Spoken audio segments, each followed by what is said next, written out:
कोई ऐसी चीज़ है जिसने मुझे बांधा हुआ है। मेरा घर परिवार बहुत अच्छा है, मेरे पास सारे सपोर्टिव सिस्टम है, लेकिन फिर भी मैं आगे बढ़ नहीं पा रहा। तो ये कहीं ना कहीं एक श्राप का रीजन हो सकता है। उसके लिए आज मैं एक बहुत अच्छी चीज आपको बताती हूँ। अगर भाग्य को जागृत करना है तो कौन से सरोवर के अंदर जाके अब हमको डुबकी लगानी चाहिए? इसमें मैं आपको एक बहुत अच्छी चीज बताती हूँ। यूनिवर्स जो है ना, जिसको हम एस्ट्रोनॉमी बोलते हैं, हाँ जी, ठीक है, उसमें से निकली एस्ट्रोलॉजी। एस्ट्रोलॉजी यूनिवर्स का एक छोटा सा पार्ट है। ओके, ठीक है। जैसे आपने कहा था भी एक पहले के समय में एक इंसान था, उसने गरीब लोगों के ऊपर काफी अत्याचार किया, तो उसको इस जन्म के अंदर भोगने को मिली वो चाहे सारी चीजें। तो जो सरकारी गवर्नमेंट एम्प्लॉय है, जैसे पुलिस वाला लगा लो, और उसने किसी से पैसे ले ले, घूस खा ले, तो उसकी लाइफ कैसे होगी आने वाले समय में, या उसके बच्चे के ऊपर क्या क्या चीजें हो सकती है? जय पुष्कर जी, तीर्थ राज है पुष्कर राज। ओके, तीर्थों के तीर्थ, तीर्थ राज, पुष्कर राज। राम राम जी, सभी को स्वागत है आपका फिर से एक न्यू पॉडकास्ट के अंदर। दोस्तों, आज जो हमारे साथ गेस्ट जुड़े हैं उनका नाम है मानसी जी। मैम को 2024 के अंदर दिल्ली के बेस्ट आकाशिक रिकॉर्ड का अवार्ड मिला था, और 2025 के अंदर टॉप 10 इंडिया के टॉप 10 आकाशिक रिकॉर्ड का अवार्ड मिला था मैम को महाकाल की नगरी के अंदर, उज्जैन के अंदर। मैम सेलिब्रिटी एस्ट्रोलॉजर है, पैरानॉर्मल हीलर है, और ओकल्ट प्रैक्टिशनर है, न्यूमरोलॉजिस्ट और वास्तु एक्सपर्ट है। तो मैम के साथ आज हम बात करेंगे आकाशिक रिकॉर्ड के ऊपर, कैसे हमारे पिछले जन्म के जो कर्माज होते हैं हमारी इस समय की लाइफ को इफेक्ट करते हैं। दोस्तों, पॉडकास्ट को शुरू करते हैं। मैम खुद अपनी इस सारी चीज़ों के बारे में बताएंगे। राम राम मैडम जी, स्वागत है आपका हमारे शो के अंदर। Thank you Rajat ji, thank you so much for inviting me. Thank you ma'am, कैसे हो? मैं बहुत अच्छी हूँ, आप कैसे हैं? बहुत एकदम मस्त, सब सही चल रहा है? बहुत बढ़िया, गुरु जी की कृपा है। गुरुओं का जब आशीर्वाद होता है तो सब कुछ बहुत अच्छा चलता है। हाँ जी मैम, और मैम एक आशीर्वाद होना जरूरी भी है अपनी लाइफ के अंदर सक्सेस पाने के लिए भी। सबसे बड़ा आशीर्वाद काम करता है। कहते हैं ना, दुआएं और आशीर्वाद, ये अगर किसी के साथ है ना, और ईश्वर की दया है, गुरु और गोविंद की बहुत सारा आशीर्वाद, बहुत सारी दया है, जिसकी वजह से आज मैं यहाँ पर हूँ। हाँ जी मैम, जैसे हम आकाशिक रिकॉर्ड के ऊपर बात करेंगे, आप सबसे पहले ये बताइए आकाशिक रिकॉर्ड है कैसे, और इसकी स्टार्टिंग कहाँ से हुई है ना? ये जो स्टडी है ये आई कहाँ से है? देखिए, ये आज का नहीं है, ये हमारे ऋषि मुनि, आपने सुना होगा, वो हजारों सालों की तपस्या करते थे। मतलब हजार साल, 2000 साल, 5000 साल तपस्या करते थे। हाँ जी। तो वो तपस्या करते करते वो उनका जो त्रिनेत्र होता था वो ओपन हो जाता था, और वो त्रिकालदर्शी हो जाते थे। त्रिकालदर्शी मीन्स जो हमारा पास्ट देख सकता है, जो हमारा प्रेजेंट देख सकता है, और जो हमारा फ्यूचर भी देख सकता है कि आने वाले टाइम में क्या घटनाएं घटित हो सकती हैं। ठीक है। हाँ जी। तो ये वही विद्या है। देखिए, हम उतनी हमारी तपस्या या साधनाएं तो नहीं है, बट ये वही विद्या है। इसको दिव्य दृष्टि विद्या भी कहते हैं। हाँ जी। इसमें होता क्या है, देखिए, जैसे गीता में कहा गया है कि आत्मा वही है, शरीर बदलता है। तो ये सोल जर्नी है। कर्म जो है वो करती सोल है, और भुगतना शरीर को पड़ता है। तो ये सोल रीडिंग होती है। इंसान किसी भी बर्थ में कोई भी उसने कर्म किया हो, वो सब लेखा जोखा ईश्वर के पास होता है। तो हम वहां जाते हैं, वो कितना भी बर्थ पीछे हो सकता है, तो वहां पे वो सारा ईश्वर के द्वारा ही संचालित किया जाता है। वहां पे उनके मास्टर्स होते हैं जो इस रिकॉर्ड को मेंटेन करके रखते हैं। पूरी सोल जर्नी को, जब से हमारी आत्मा उस परम आत्मा से अलग हुई है, और जिस जिस शरीर में वो आई, उसके द्वारा जो जो कर्म किए गए, जो जो कार्य उसके द्वारा किए गए, अच्छे और बुरे। ऐसा नहीं है हर आत्मा बुरे ही कर्म करती है, या हर आत्मा अच्छे ही कर्म करती है। एक शरीर के द्वारा अच्छे और बुरे दोनों कर्म किए जाते हैं। तो वो सारा डाटा वहां पर होता है, और उन कर्मों के हिसाब से ही हमारा आज का समय जो है वो तय होता है। तो ये आकाशिक रिकॉर्ड्स क्या होता है, जैसे किसी को कोई प्रॉब्लम है तो हम पास में जाते हैं, देखते हैं कि उनके द्वारा क्या कर्म किया गया। हाँ जी। तो वो जब देख के आते हैं, उसका तार आज के जीवन से मिलता ही मिलता है। चाहे उसने पिछले 50 बर्थ पहले कोई एक ऐसा काम किया हो जिसकी वजह से वो तकलीफ है, वो उसके प्रेजेंट में भी उसने वो काम किया होता है। चाहे वो एक छोटी इंटेंसिटी के साथ करा हो, छोटा कर्मा किया हो, बट वो उसने किया होता है। तो जब हम बात करते हैं तो वो बिल्कुल बोलते हैं कि आपको कैसे पता लगा। तो हम यही बोलते हैं कि सोल पे इम्प्रिंट्स तो आपके वही है ना। तो जो आप पास्ट में करते आ रहे हो वो सोल पे इम्प्रिंट्स है, वो आप रेगुलर पैटर्न आपका रिपीट हो रहा है और आप चलते जा रहे हो और आप करते जा रहे हैं। जो गलती आप 50 बर्थ पहले कर रहे थे वही गलतियां आप चलते चले आ रहे हैं। तो जब वो गलती बताते हैं वो उस चीज़ को एक्सेप्ट करते हैं और इसके फिर हम सोल्यूशंस उनको बताते हैं, तो डेफिनेटली उन कर्मास को हम हील करते हैं। जैसे सपोज टू बी दो फ्रेंड्स में झगड़ा हो गया, हाँ जी, अब दोनों का अलग अलग है, दोनों एक दूसरे के दुश्मन बन गए, लेकिन एक थर्ड पर्सन आता है, वो मीडिएशन कराता है, वो उसको उसकी अच्छी बातें याद दिलाता है, उसको उसकी अच्छी बातें याद दिलाता है और दोनों में सुलह हो जाती है। सेम ऐसे ही जब हमने जो भी कर्म किया हो, नोइंगली अननोइंगली कोई भी कर्म करा, जब हम वहां पे जाते हैं, वहां पे फॉरगिवनेस करते हैं, उस चीज की माफी मांगते हैं, तो ईश्वर तो आपको पता है बहुत दयालु है, वो हमें माफ भी करता है, उसके सॉल्यूशंस भी देता है। और जब हम प्रेजेंट लाइफ में उस सॉल्यूशंस पे बात करते हैं, उस पे काम करते हैं, तो डेफिनेटली हमें वो रिजल्ट आते ही आते हैं। ओके मैम, जैसे आपने आकाशीय रिकॉर्ड के बारे में एक्सप्लेन किया, जहाँ तक मुझे समझ आया, मेरे को आपको एक बताता हूँ मैं, जैसे मेरे को समझ में आया, जैसे करण अर्जुन मूवी के अंदर उस दोनों के दोनों भाई होते हैं, पहले जन्म के अंदर भी और दूसरे जन्म के अंदर वो अलग अलग हो जाते हैं, बट उनके माइंड के अंदर बार बार सपने के थ्रू आता है भी मैं कुछ इस जगह से मेरा कुछ है रिलेशन, कोई लिंक है, कोई तार जुड़े हैं, वो चीजें आना। अब देखो सपने क्या होते हैं,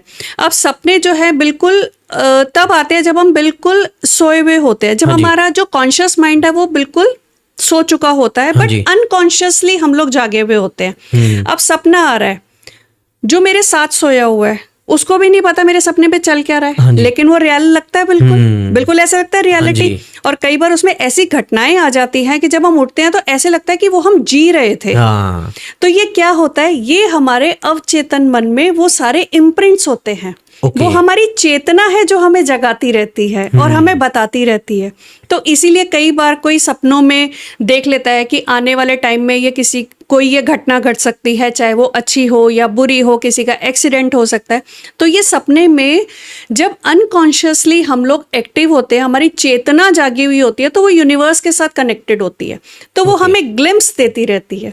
तो कई बार जब हम जागते हैं तो वो सपने याद भी रह जाते हैं और कई बार हम भूल भी जाते हैं। हाँ जी, तो मैम जैसे कभी कभी किसी को ना अपने जो माइंड के अंदर चल रही होती है चीजें, जैसे एग्जांपल मेरे को कभी कभी सपने आते हैं ना, तो वो मंथ बाद या 6 मंथ बाद वो सच हो जाते हैं, तो क्या एक ब्लेसिंग के वे में इसको देख सकते हैं, कोई ब्लेसिंग हमको सपने में पहले ही फ्यूचर का पता लग जाता है? बिल्कुल, ये देखिए ये ब्लेसिंग्स ही है। और इसको अगर हम कुंडली में बात करें तो कुंडली में भी कई ऐसे योग बनते हैं जो आपको आने वाली टाइम का बता देते हैं और ये चीजें हो भी जाती है। देखो इसका मतलब ये होता है ये आने वाली घटना घटने जा रही है। अब अगर अच्छी है तो ईश्वर उसको और अच्छी बना देगा, लेकिन अगर वो घटना बुरी है या कुछ ऐसी गलत चीज होने वाली है तो ईश्वर अलर्ट कर देता है। जैसे आप देखिए ना, मौसम विभाग हमें पहले ही बता देता है आज बारिश होने वाली है। हाँ जी। अब आपको अगर काम पे जाना है, अपने ऑफिस जाना है, तो अब बारिश आ रही है तो आप जाना तो नहीं रोक सकते, लेकिन आप क्या करेंगे, आप अम्ब्रेला ले लेंगे, आप रेनकोट ले लेंगे, आप उस चीज की तैयारी कर लेंगे। हाँ जी। तो सपने में जो घटना हमें बुरी वाली दिखती है तो ये ईश्वर हमें एक इंडिकेशन देता है कि बेटा आप ये तैयारी कर लीजिए, ये घटना घटने वाली है। तो जब हम उसकी तैयारी करते हैं तो उसकी इंटेंसिटी कम हो जाती है। ओके तो मैम जैसे आप बता रहे हो ना, ये सारी चीज़ें थोड़ी इंटरेस्टिंग सी लग रही है। तो जैसे आप कुछ मेरे को या तो एग्जांपल या आपने कोई केस स्टडी की हो या कोई अपनी आकाशिक रिकॉर्डिंग करवाने आया हो और आपने उसको बताया और आपको भी ये चीज़ लगी हो यार ये क्या क्या इसने किया होगा अपने पास्ट लाइफ में? देखो आकाशिक रीडिंग की अगर हम बात करते हैं ना, तो बहुत लोग बोलते हैं क्या मैम मैं सीख सकती हूँ, हमारे अंदर वो चीज़ें हैं, वो हम काबिल हैं इस चीज़ के लिए। सबसे पहले अगर आकाशिक रीडिंग के बारे में, रिकॉर्ड्स के बारे में अगर यूनिवर्स आपको बता रहा है तो ये आप समझ के चलिए अपने आप को। बिल्कुल वो मत समझिए कि मैं इस काबिल हूँ, मैं नहीं हूँ, मैं देख सकता हूँ, मैं नहीं देख सकता। ये बिल्कुल सेकेंडरी चीज़ें हैं। फर्स्ट अगर आपने ये नाम भी सुन लेते हैं तो दैट मीन्स यूनिवर्स की आपके ऊपर ब्लेसिंग्स है। ओके। दूसरा, जैसे हम बर्थ लेते हैं तो हमें वापस से नर्सरी, केजी, फर्स्ट, सेकंड ये डिग्रीज लेनी पड़ती है, स्कूलिंग करनी पड़ती है। बट साधना बिल्कुल एक डिफरेंट लेवल है। साधना का वो लेवल होता है जहाँ पे हमने लास्ट बर्थ में अपनी साधना समाप्त की होती है, जब हम शरीर छोड़ रहे होते हैं, जहाँ तक हमारी साधनाएं हुई, जहाँ तक हमारी अकल्ट की ट्रेनिंग हुई, हमने प्रैक्टिस करी, नेक्स्ट बर्थ में उसके आगे का आ जाता है। ओके। अब जैसे क्या होता है, कई मेरे पास स्टूडेंट्स आते हैं, हाँ जी। वो आते हैं और उनको जैसे हम अट्यूनमेंट्स देते हैं, समझाते हैं, वो एकदम से पहुंच जाते हैं। और बाकी स्टूडेंट कहते हैं मैम ये क्या हो गया, ये बहुत जल्दी पहुंच गई। तो मैं कहा इसके पिछले जन्म की साधनाएं हैं, आपको थोड़ा सा टाइम लगेगा बट डेफिनेटली आप पहुंचोगे। मैं अपनी ही अगर बात करूं, मुझे तब तक आकाशिक रीडिंग के बारे में पता ही नहीं था। मैं तो एकदम ऐसे ही एक बार परेशान थी, तो बड़ा मतलब भगवान से प्रार्थना कर रही थी कि भाई इतने दुख मेरे जीवन में क्यों है, हे ईश्वर आपने क्यों इतने दुख लिखे हैं। तब एकदम से मैं पाठ कर रही थी एक, और अंदर से एक थॉट चलता है कि आपको पता है आप क्या कर्म करके आए हो। तो मैंने पूछा, मतलब उस टाइम एक ऐसे, मतलब मेरे को ऐसा लगता है मेरी आत्मा जागृत हो गई थी वो पाठ करते करते, जैसे कहते हैं ना सबकॉन्शियस एक्टिव हो गया, और आप बिल्कुल स्थिर अवस्था में है, साधना कर रहे हैं, आप पाठ कर रहे हैं। तो मैंने बोला मुझे क्या पता मैं क्या कर्म करके आई हूँ। कहते हैं तेरे ही कर्म है जो तेरे पास वापस है। तो मतलब बड़ा अचंभा लगा कि मैंने तो मतलब किसी का बुरा करना बहुत दूर की बात है, कभी सपने में भी नहीं सोचा होगा कि मैं किसी का बुरा करूं या सोचूं, बिल्कुल नहीं। तब एक ऐसे लगा, मैं पाठ करते करते मेरी आंखें बंद हुई और ऐसे लगा कि पूरा मेरा पास का बर्थ मुझे दिखाई दे गया, और मतलब ऐसे लगा ओहो क्या मैं ये कर सकती हूँ। और अगर भगवान दिखा रहा है तो डेफिनेटली करा होगा। उस चीज को मैंने एक्सेप्ट करा कि ठीक है। और फिर मेरा अगला क्वेश्चन जब भगवान को, मतलब वो भी उस दिन एक बैठे हुए थे, मूड में बैठे हुए थे, मेरा भी एक मन ऐसे हो रहा था, तो मैंने कहा हे भगवान, जब मैं ये कर्म कर रही थी तब आप कहाँ थे? मतलब आपने मुझे क्यों नहीं रोका, आपने मुझे क्यों नहीं संभाला? तो वो मुझे आंसर करते हैं, कहते हैं आज के टाइम में आप कितने लोगों को समझाते हो, कर्मा के ऊपर आप कितने लेक्चर्स देते हो? मैंने कहा मैं बहुत देती हूँ। कितने लोग सुनते हैं? मैंने कहा 1000 लोग आ जाए, 2000 आ जाए, 5000 आ जाए, मेरी पूरी कोशिश होती है मैं समझाऊं। उनका पता है क्या नेक्स्ट क्वेश्चन था? समझते कितने लोग हैं? बात तो सही है, उस टाइम तो सबको लगता है कि हाँ ऐसे नहीं करना चाहिए, वैसे नहीं करना चाहिए, ये करना चाहिए, बट समझते हार्डली। तो कहते पहले तुम भी उस भीड़ का हिस्सा थे, तुम्हें भी समझाया गया था, तुम नहीं समझे। आज जब भुगत रहे हो और उस चीज को आगे निकले तो आज तुम्हें सब समझ आ रहा हो, और आज तुम चाहते हो कि चीजें बदलना, औरों को समझाना। पर जब उनका टाइम आएगा वो भी समझेंगे और चीजें चेंज होंगी। तो ये साइकिल ऐसी चलती रहेगी। देखिए ये काल चक्र है ना, ये साइकिल ही चल रहा है। बर्थ ले रहे हैं, मर रहे हैं, कुछ कर्म अच्छे करके जा रहे हैं, कुछ बुरे करके जा रहे हैं। जो अच्छे करके जा रहे हैं उसका परिणाम अच्छा आ रहा है, जो बुरे करके जा रहे हैं तो वो तकलीफ में है। अब वो तकलीफ कहीं से भी आ सकती है, वो पेरेंट से भी आ सकती है, वो बच्चों से भी आ सकती है, वो वाइफ से भी आ सकती है, वो हस्बैंड से भी आ सकती है, ऑफिस में भी आ सकती है, आपके फाइनेंशियल इश्यूज आ सकते हैं। देखो फाइनेंशियल का मैं एक बहुत अच्छा एक बताती हूँ। अगर कोई भी भाई भाई का हक मारता है, उसकी प्रॉपर्टी हड़प ली, या उसको ऐसे लगा कि मैं बेवकूफ़ बना के इससे पैसे मतलब वो कर लूँगा, मैं ये लिख के दे सकती हूँ, कर्म तो सबको भोगने ही भोगने हैं। आज आपने कर लिए चालाकी, लेकिन अगले जन्मों में वो अपनी चीज़ लेने आएगा ही आएगा।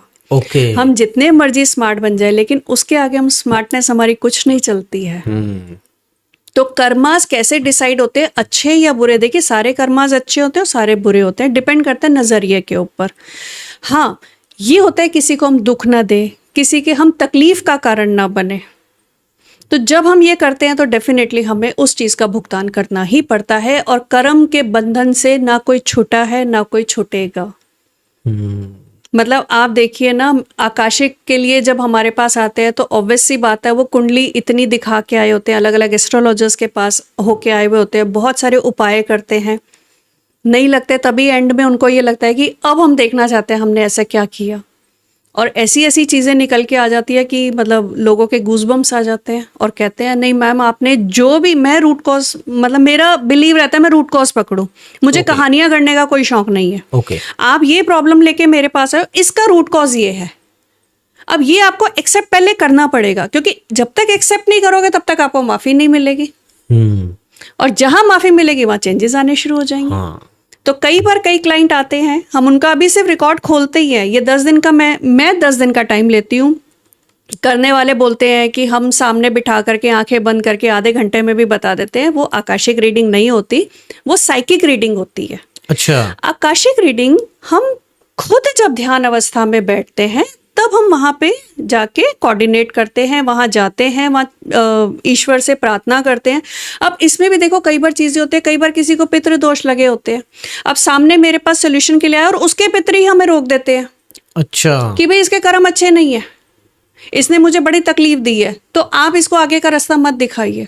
तो पहले, सबसे पहले आप ही के पितर आके खड़े हो जाते हैं ओके, कि इसको भुगतने दो। फिर हमें उनको मनाना पड़ता है, उनकी माफी मांगनी पड़ती है उनके बिहाव से, फिर वो हमें आगे का रास्ता देते हैं। और फिर जब आगे आगे जाते हैं तो फिर और बहुत सारी चीजें निकल के आती हैं। ओके, कई लोग शापित निकल के आते हैं, कईयों को बद्दुआएं लगी होती है। मैं आज भी आपके पॉडकास्ट में ये बोल के जाती हूँ, जिन भी लोगों को आदत है रैंडम गुस्सा आना, जैसे कोई भी बात हुई, एक छोटी बात हुई और गुस्सा आ गया और भड़क के आ गया और बद्दुआएं देना शुरू कर देते हैं, ये बहुत आजकल मेरे पास केसेस आ रहे हैं। तो मैं सबसे पहले यही बात पूछती हूँ, क्योंकि ये चीजें अब कुंडली में भी ईश्वर की दया है, मतलब अब एस्ट्रोलॉजी भी जैसे अब काफी सालों से मैं कर रही हूँ, तो एस्ट्रोलॉजी में भी मुझे सब पता लग जाता है। फर्स्ट क्वेश्चन होता है कि आपको बद्दुआ देने की आदत है? कहते हैं मैम क्या करे, उसने परेशान कर दिया था तो बद्दुआ निकल गई। मैं कहा आपको पता है आपने तो बद्दुआ दे दी, उसके कर्म क्या है? हो सकता है आपके पास ही बाउंस बैक होकर के आ जाए। और आपको पता है एक बद्दुआ से क्या हो सकता है, सोच भी नहीं सकते। मतलब ये अगर किसी को दे दी जाती है ना, अब महाभारत का ही एग्जांपल ले लो, उन्होंने कृष्णा जी को बोला था भी तेरी जो नगरी है ना पानी में डूब जाएगी, और वो डूबी भी। अब देखो यही बात आ गई ना, एक बद्दुआ अगर कृष्ण जी की नगरी डुबो सकती है तो आप और मैं क्या है? तिनके के समान ही हम तो मैं तो कहती हूँ हम तिनका भी नहीं है वो। हम तो बस ऐसे हैं कि उसकी आस और उसके शरण में बैठे हुए हैं कि हे प्रभु तेरी नजर हो तो फिर हम ये पार उतर जाए, नहीं तो ऐसे ही डोलते रहेंगे संसार में। संसार समुद्र जो है इसमें हम डोलते रहेंगे, कोई पार नहीं मिलेगा, उसकी नजर होनी चाहिए।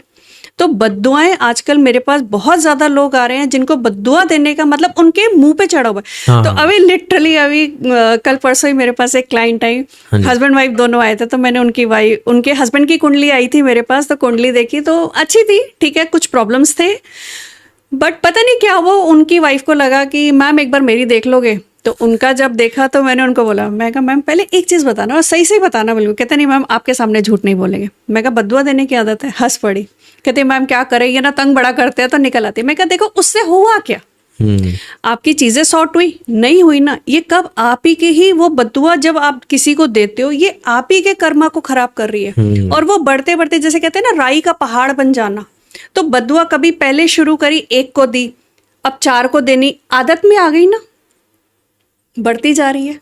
अब वो पहाड़ का सामना तो आपने ही करना ना। फिर आप बोलते हो मेरा काम तो सारे हो जाते हैं, एक मोमेंट पे आके रुक जाता है। तो वो ये रीजन भी हो सकता है, बनते बनते काम बिगड़ जाना।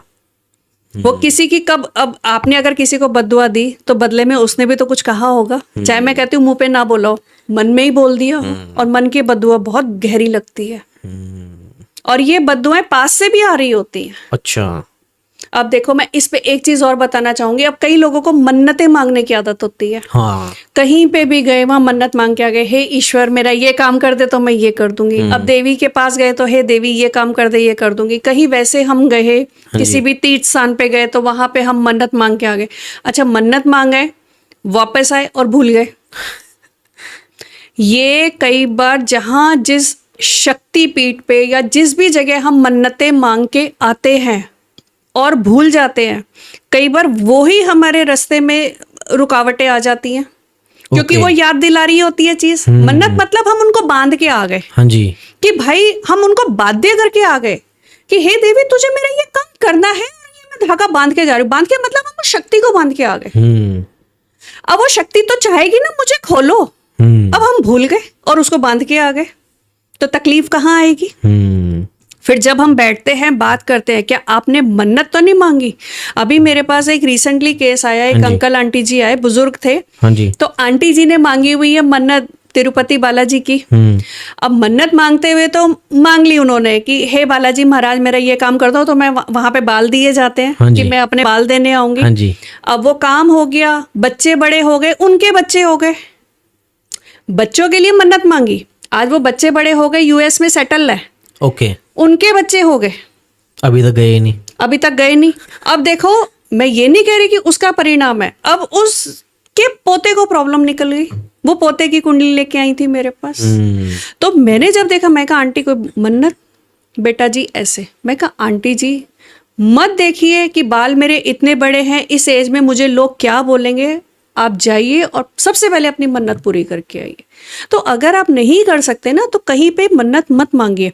और मैं एक चीज़ और इसमें ऐड ऑन करना चाहूँगी, आप किसी भी देवस्थान जाते हैं, किसी भी देवस्थान, शक्तिपीठ या एक ऐसी जगह जो बहुत पावरफुल है, आप अगर वहाँ पहुँच गए हैं तो ये उन्हीं का ही आशीर्वाद है, आप उनके सामने खड़े हो। ओके भाई ईश्वर ने अगर आपको डाला दिमाग में कि आप मेरे पास आइए, मेरे दर्शन करिए, तो ये उन्हीं का ही तो आशीर्वाद है। हम खड़े हैं और हम करते क्या हैं गलत, हे भगवान मुझे ये दे दे, हे भगवान मुझे वो दे दे। मूर्ख बुद्धि, ईश्वर ने तुझे बुलाया, तुझे देने के लिए ही बुलाया है। और हम उनसे क्या मांगते हैं, आशीर्वाद दे दो। ये उन्हीं का ही आशीर्वाद है जो मैं वहां पे खड़ी हूं या हम वहां पे खड़े हैं। तो हम तो ये बोलते हैं, जब आप जाते हैं ना, खूब अच्छे से उनको मतलब सहराइए, उनको देखिए, उनका दर्शन करिए आंख खोल के, कुछ मत मांगिए, ये आशीर्वाद है उनका। और वो आप मांगते हो ना, वो बहुत छोटा मांगते हो, वो बहुत ज्यादा देने के लिए खड़ा है। तो जब हम उनके सामने खड़े हैं, उनका आशीर्वाद हमारे ऊपर आ गया, तो आपके जीवन में कोई भी तकलीफ आए, आप डट के सामना करने के लिए तैयार खड़े होते। ऐसा नहीं होता तकलीफें नहीं आएंगी, प्रॉब्लम्स नहीं आएंगी। जीवन है, ये चीज़ें चलती रहेंगी, अच्छे दिन भी आएंगे, चैलेंजेस भी आएंगे। हमेशा याद रखना, चैलेंजेस हमें अपग्रेड करने के लिए आते हैं। आप देखो, कोई भी चैलेंज, आज हम किसी भी अवस्था में, अगर मेरे पास वो चैलेंज, वो कर्मों का नहीं आया होता, शायद मेरी दशा यहाँ नहीं मुड़ी होती, मेरी दिशा यहाँ नहीं मुड़ी होती। और मैं जो काम कर रही थी, मैं 20 ईयर्स से मैं मेकअप आर्टिस्ट थी। ओके मैं वही करती रहती ना, लेकिन वो लाइफ में चैलेंज आया जहाँ पे मैंने भगवान को क्वेश्चन करा कि ये मेरी लाइफ में प्रॉब्लम क्यों आई है। अगर वो प्रॉब्लम नहीं आई होती, वो मुझे नहीं दिखाते, तो क्या मैं इस फील्ड में होती आज? बिल्कुल नहीं होती। तो हम चैलेंजेस को सोचते हैं ये भगवान हमें दंडित कर रहा है, हमें परेशान, ऐसा कुछ नहीं होता। वो हमें चैलेंज देता है, क्योंकि जो चैलेंज लेता है वो ईश्वर के बहुत समीप होता है। और एक तरह से देखा जाए, वो शूरवीर होता है जो आगे के रास्ते के लिए बिल्कुल तैयार ईश्वर उसको कर रहा होता है। और हम क्या देखते हैं, बिल्कुल अलग। देखिए, दुनिया बिल्कुल अलग है, जैसी हम देखते हैं वैसे है नहीं, और जो है एक्चुअल में वो दिखता नहीं है। वो हमें कई टाइम बाद या सालों बाद पता लगता है, ओहो इसमें ईश्वर की ये इच्छा थी, हम तो समझ ही नहीं पाए। मैम, जैसे आप बोल रहे हो भी, जो रीडिंग होती है ना, एक आपने साइकिक रीडिंग बोली है और एक आपने आकाशिक रिकॉर्डिंग बोली है। आकाशिक रिकॉर्डिंग में और साइकिक रिकॉर्डिंग के अंदर क्या डिफरेंस है? देखिए, जो साइकिक रीडिंग होती है ना, जैसे कोई भी हमारे पास आता है, जैसे फोन कॉल भी आ गया, तो हम वॉइस से ही ट्रेस कर लेते हैं उसको प्रॉब्लम क्या है। तो साइकिक रीडिंग के अंदर, साइकिक रीडिंग के अकॉर्डिंग, जैसे उसकी फोटोग्राफ आ गई, तो फोटोग्राफ देख के पता लग जाता है कि इसको क्या प्रॉब्लम है और क्यों है प्रॉब्लम ये। इसके अलावा जैसे फ़ोन पे बात कर ली तो पता लग जाता है, उसकी वॉइस से पता लग जाता है कि ये क्यों प्रॉब्लम आई है। तो ये साइकिक रीडिंग होती है। आकाशिक रीडिंग जो होती है ना, वो आपकी सोल रीडिंग है। अब जैसे एक लाइब्रेरी है, मुझे अगर यहाँ की बाहर की कहीं लाइब्रेरी जाना हो तो मुझे चल के जाना पड़ेगा ना वहां तक, एक टाइम लगेगा। और अगर एक अच्छी लाइब्रेरी, एक बड़ी लाइब्रेरी में जाना, हो सकता है मुझे गाड़ी से भी जाना, तो टाइम लगता है ना। तो ऐसे ही ये लाइब्रेरी ऊपर यूनिवर्स में होती है, जिसमें ट्रैवलिंग करनी पड़ती है, हमें सारा डाटा लेना पड़ता है। वो डाटा के अकॉर्डिंग हमें देखना पड़ता है कि आप कौन सी प्रॉब्लम सॉल्व मतलब किस चीज़ के सोल्यूशन के लिए आप हमारे पास आए हैं, वो चैप्टर देखना होता है। उस चैप्टर के अंदर जो कर्मा जनरेट करा होता है, कितना भी बर्थ पीछे, वो देखना पड़ता है। वहीं से ही फॉरगिवनेस होती है, वहीं से ही माफ़ी होती है, उसकी हीलिंग होती है। उसके बाद वो हमें सोल्यूशंस देते हैं, वो वहीं से ही आते हैं। अब जैसे लोग अगर फाइनेंशियल कोई क्राइसिस आ रहे हैं तो माता महालक्ष्मी जी को पूजते हैं, उनकी आराधना करते हैं, कुबेर जी की। पर ये ज़रूरी नहीं है कि जब हम आकाशिक देखते हैं कि माता महालक्ष्मी जी ही आएंगी उनके सोल्यूशन के लिए, ऐसा कुछ नहीं होता। अलग अलग डेटीज आते हैं, अलग अलग कोई देवता आ जाते हैं। तो जब उनके अकॉर्डिंग हम चलते हैं ना, तो फिर डेफिनेटली हमारी वो प्रॉब्लम सॉल्व हो जाती है। मैम, जैसे आपने श्रापित व्यक्ति बोला था ना, भी कुछ श्रापित लोग होते हैं। अगर कोई ऐसे लोग हैं, श्रापित लोग हैं, तो उनके लिए क्या रेमेडी आप देना चाहोगे जो अपने श्राप से मुक्त हो सकते हैं? देखिए, आकाशिक रीडिंग में अगर मैं 100 रीडिंग की बात करूँ ना, तो 80% लोग शापित ही निकलते हैं। बहुत कम लोग हैं जिनके कर्मा थोड़े से खराब निकलते हैं, या कुछ ऐसा कुछ उन्होंने गलत किया होता है, कुछ मिसबिहेव करा होता है। अधिकतर शापित ही निकलते हैं। तो वो श्राप किस वजह से उनको लगा, और एक चीज श्राप पे मैं आपको ना बड़ी अच्छी बताती हूँ। श्राप कब मिलता है? जब चीज बहुत अच्छी होती है। ओके। जब उस चीज का अहंकार आता है ना, तब श्राप आता है। अच्छा। आपने देखा है देवता को भी कई बार श्राप मिल जाता है। हाँ जी। तो जो सुप्रीम पावर्स होती है ना, जहां पे हम पहुंचे हुए होते हैं, चाहे वो पद का गुमान हो, प्रतिष्ठा का गुमान हो, अपने पैसे का अहंकार हो, हाँ जी। या एक ऐसी जगह पे हम पहुंच चुके होते हैं जहां पे हमें दुनिया के लोग बड़े छोटे या ऐसे लगता है कि ये हमारे आगे कुछ नहीं है। तो जब हम एक सुपीरियर लेवल पर होते हैं ना, उस चीज का जब अहंकार आता है ना, तो कोई ना कोई कर्ज हमें लगता है। ओके। तो इसीलिए हम कहते हैं कि अगर आप किसी अच्छे पद या प्रतिष्ठा पे हैं, कोई अच्छे उस पर हैं आप, तो बहुत संभल के चलिए, क्योंकि यहाँ से गिरना बहुत इजी हो जाएगा। चढ़ना मुश्किल है, मुश्किल है। हाँ जी। गिरना बहुत आसान है। तो वहां पे और उसको मेंटेन कैसे करना है, ये सबसे ज्यादा डिफिकल्ट है। चढ़ना मुश्किल नहीं है, उसको मेंटेन करना बड़ा मुश्किल है। तो जो जितने भी श्राप आते हैं वो कोई ना कोई एक अच्छे ओहदे, अच्छे उसके आते हैं। अब 2-3 लोग मेरे पास आए जो बहुत बड़े बड़े इंडस्ट्रियलिस्ट थे, बट क्योंकि वर्कर के साथ ऐसे बिहेव कर रहे थे जैसे उनके मतलब खरीदे गए गुलाम हो। ओके। ठीक है, वो भी इंसान है, उनके घर में भी सुख दुख चलता है। हाँ जी। तो उनका हम सम्मान करें। तो अब उसके मन से निकल गया कि ठीक है भाई, आप आज इस पोस्ट पे हो ना, देखना आपके साथ भी कभी कुछ घटना होगी। और फिर आते हैं और वो घटना घट रही होती है। तो अगर किसी को बहुत ऐसे लग रहा है कि मेरे काम जो है बिल्कुल बन नहीं रहे, बिल्कुल मैं एक उस लेवल पे भी हूँ, मुझे सारी नॉलेज भी है, मुझे विजडम भी है, मेरे पास आसपास सारी चीज़ें हैं जो मैं कर सकता हूँ और मैं आगे बढ़ सकता हूँ, लेकिन कोई ऐसी चीज़ है जिसने मुझे बांधा हुआ है, उसके लिए आज मैं एक बहुत अच्छी चीज़ आपको बताती हूँ। गुजरात जाइए, गुजरात में एक बिंदु सरोवर है। ओके। आप बिंदु सरोवर जाइए और वहां पे स्नान करके आइए। ओके। जैसे ही ये आपके पास, अगर ये आप तक पहुंच गई तो मतलब आप सोचिए कि आपके 25 कर्ज तो वैसे ही कट गए, क्योंकि ये बहुत कम लोगों को पता है। ओके। अगर ये आप तक चीज आई है तो मीन्स ईश्वर चाहता है कि आपके जितने भी कष्ट है ना, जो भी आपके ऊपर श्राप या बद्दुआ लगी है, वो पूरी तरह से खत्म हो। तो आप बिंदु सरोवर जाइए, वहां पे स्नान कीजिए। कोशिश करिए साल में 5 स्नान कर ले, नहीं तो जितना भी जीवन काल है उसमें 5 स्नान आप करके जाइए। और आप देखिए आपके ऊपर जो भी श्राप दो है, जो आपको लग रहा है कि बिल्कुल बंधन है, किसी ने बांध दिया है, कुछ समझ नहीं आ रहा कि हो क्या रहा है, मेरे पास पैसा है, मेरा घर परिवार बहुत अच्छा है, मेरे पास सारे सपोर्टिव सिस्टम है, लेकिन फिर भी मैं आगे बढ़ नहीं पा रहा। तो ये कहीं ना कहीं एक श्राप का रीजन हो सकता है। तो आप बिंदु सरोवर जाइए, आप बिंदु सरोवर जाके स्नान करके आइए और आप ही को बताएंगे रजत जी, फिर जो जाएंगे स्नान करके आएंगे उसके बाद जो उनको रिजल्ट मिलेगा बिल्कुल। और अगर नहीं भी जा सकते, पैसे की कमी है, नहीं है, आप फोटो डाउनलोड कीजिए गूगल से, आप उसको देखिए और मानसिक तौर पे आप स्नान कीजिए। ओके। अपने मन के अंदर ही, मन के अंदर आप वो सरोवर को देखिए, आप फील कीजिए, आंखें बंद कीजिए और ईश्वर को प्रार्थना कीजिए, हे ईश्वर मैं आना चाहता हूँ, मैं यहाँ पे नहाना चाहता हूँ, लेकिन अभी मैं मानसिक स्नान करूंगा। तो आप 5 बार मानसिक स्नान कीजिए डेली, नहा धो के तैयार होके अपना एक आसन, शुद्ध आसन बिछाइए, साफ सुथरे कपड़े पहनिए, एक आसन पे बैठिए, मानसिक स्नान कीजिए और 5 से 10 मिनट आप ये सोचिए आप पानी के अंदर ही है, उस सरोवर के अंदर ही है।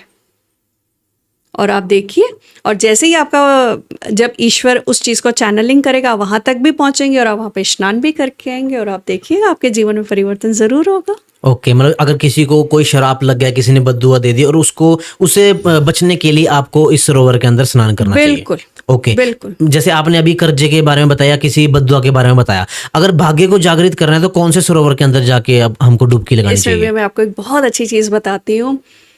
आपको पता है सृष्टि की रचना किसने करी? ब्रह्मा जी ने। ब्रह्मा जी ने। हाँ जी। आप जाइए पुष्कर जी, पुष्कर सरोवर में नहा के आइए और आप देखिए कैसे आपका सोया हुआ भाग्य नहीं जागता। ओके। अरे ब्रह्मा जी ने तो किस्मत लिखी है हमारी, ऊपर अगर लिखना भूल गया तो नीचे लिखवा लेते हैं ना। हाँ जी। कहाँ है ब्रह्मा जी दूर? जाइए पुष्कर जी, तीर्थ राज है पुष्कर राज। ओके।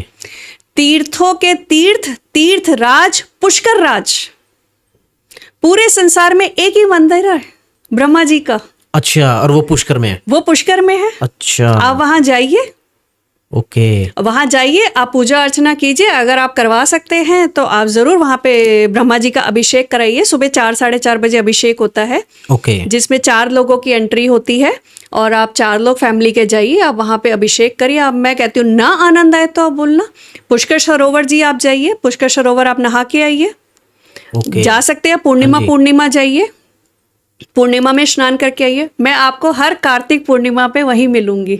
ओके, मैं कई सालों से कार्तिक पूर्णिमा ब्रह्मा जी के मंदिर में ही करती हूँ ओके, और पुष्कर जी जरूर जाती हूँ। मतलब साल में एक मेरा ये तीर्थ फिक्स है, मुझे जाना ही जाना है। ओके, मतलब आप हर बार जाते हो वहाँ पे? मैं कार्तिक पूर्णिमा वहीं होती हूँ। ओके, मैं तो एकादशी से पूर्णिमा वहीं होती हूँ। पूर्णिमा के अगले दिन मैं दिल्ली वापस आती हूँ। ओके, ये 4 से 5 दिन मैं वहीं रहती हूँ। वहाँ पे कुछ साधनाएं होती हैं हमारी, कुछ होता है जैसे हमारे पास कोई आते हैं, क्लाइंट्स आते हैं, नहीं उनका भाग्य, तो ब्रह्मा जी से प्रार्थना करते हैं कि हे ब्रह्मदेव आप करिए, आप ही के बच्चे हैं। हाँ जी, तो ये 4 से 5 दिन मैं बिल्कुल वहीं रहती हूँ, वहीं पे सरोवर के किनारे मतलब बैठती हूँ रात को पूरा। और कार्तिक पूर्णिमा तो खास मतलब मैं आराम से वहाँ पर होती हूँ और तसल्ली से बिल्कुल जब शांत हो जाता है पूरा माहौल, मैं बैठती हूँ वहाँ पे आराम से, अपनी साधनाएं करती हूँ और ब्रह्मादेव से मतलब प्रार्थना करते हैं हम लोग, उनके आगे अरदास लगाते हैं कि भाई हमारी किस्मत भी अच्छी करो, इस संसार की भी और हिंदुस्तान के लिए बहुत हम लोग प्रेयर करते हैं कि भाई चीज़ें बढ़े और आपस में जो है सब एकता बनी रहे। ओके मैम, जैसे आपने बताया भी मैं हमेशा वहाँ जाती हूँ तो वहाँ पे जाके भाग्य हमारा जागृत हो जाता है, तो आप भी गए वहाँ पे, तो आप ये बताइए भी आपने अपनी लाइफ के अंदर क्या क्या चेंजेस देखे हैं, फिर मैं उसके अकॉर्डिंग बताऊंगा मैं वहाँ जाऊँगा या नहीं जाऊँगा। देखिए हम चेंजेस किससे मानते हैं आपको पता है? या तो मेरे पास बहुत पैसा आ जाए, हाँ, धन आ मेरे जाए, पास लग्जरी आ जाए। हाँ। क्या आप सोचते हैं ये चेंजेस है?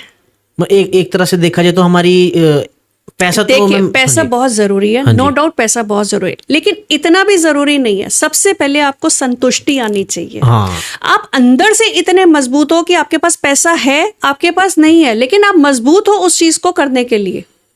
ओके, कई बार मेरे साथ भी ऐसे, वो मेरा कहीं जाने की इच्छा और मेरे पास पैसे नहीं है, पर मन में पहले मानसिक तौर पे किया, हाँ जी, ईश्वर ने जरिया बनाया, वहां तक पहुंचे और आज ईश्वर की बहुत कृपा है। जहां जाना चाहते हैं, जो मैं ये नहीं बोली मैं जहां जाना चाहती हूँ, जहां पे ईश्वर का बुलावा आता है बिल्कुल जाते हैं और उनका आशीर्वाद लेते हैं।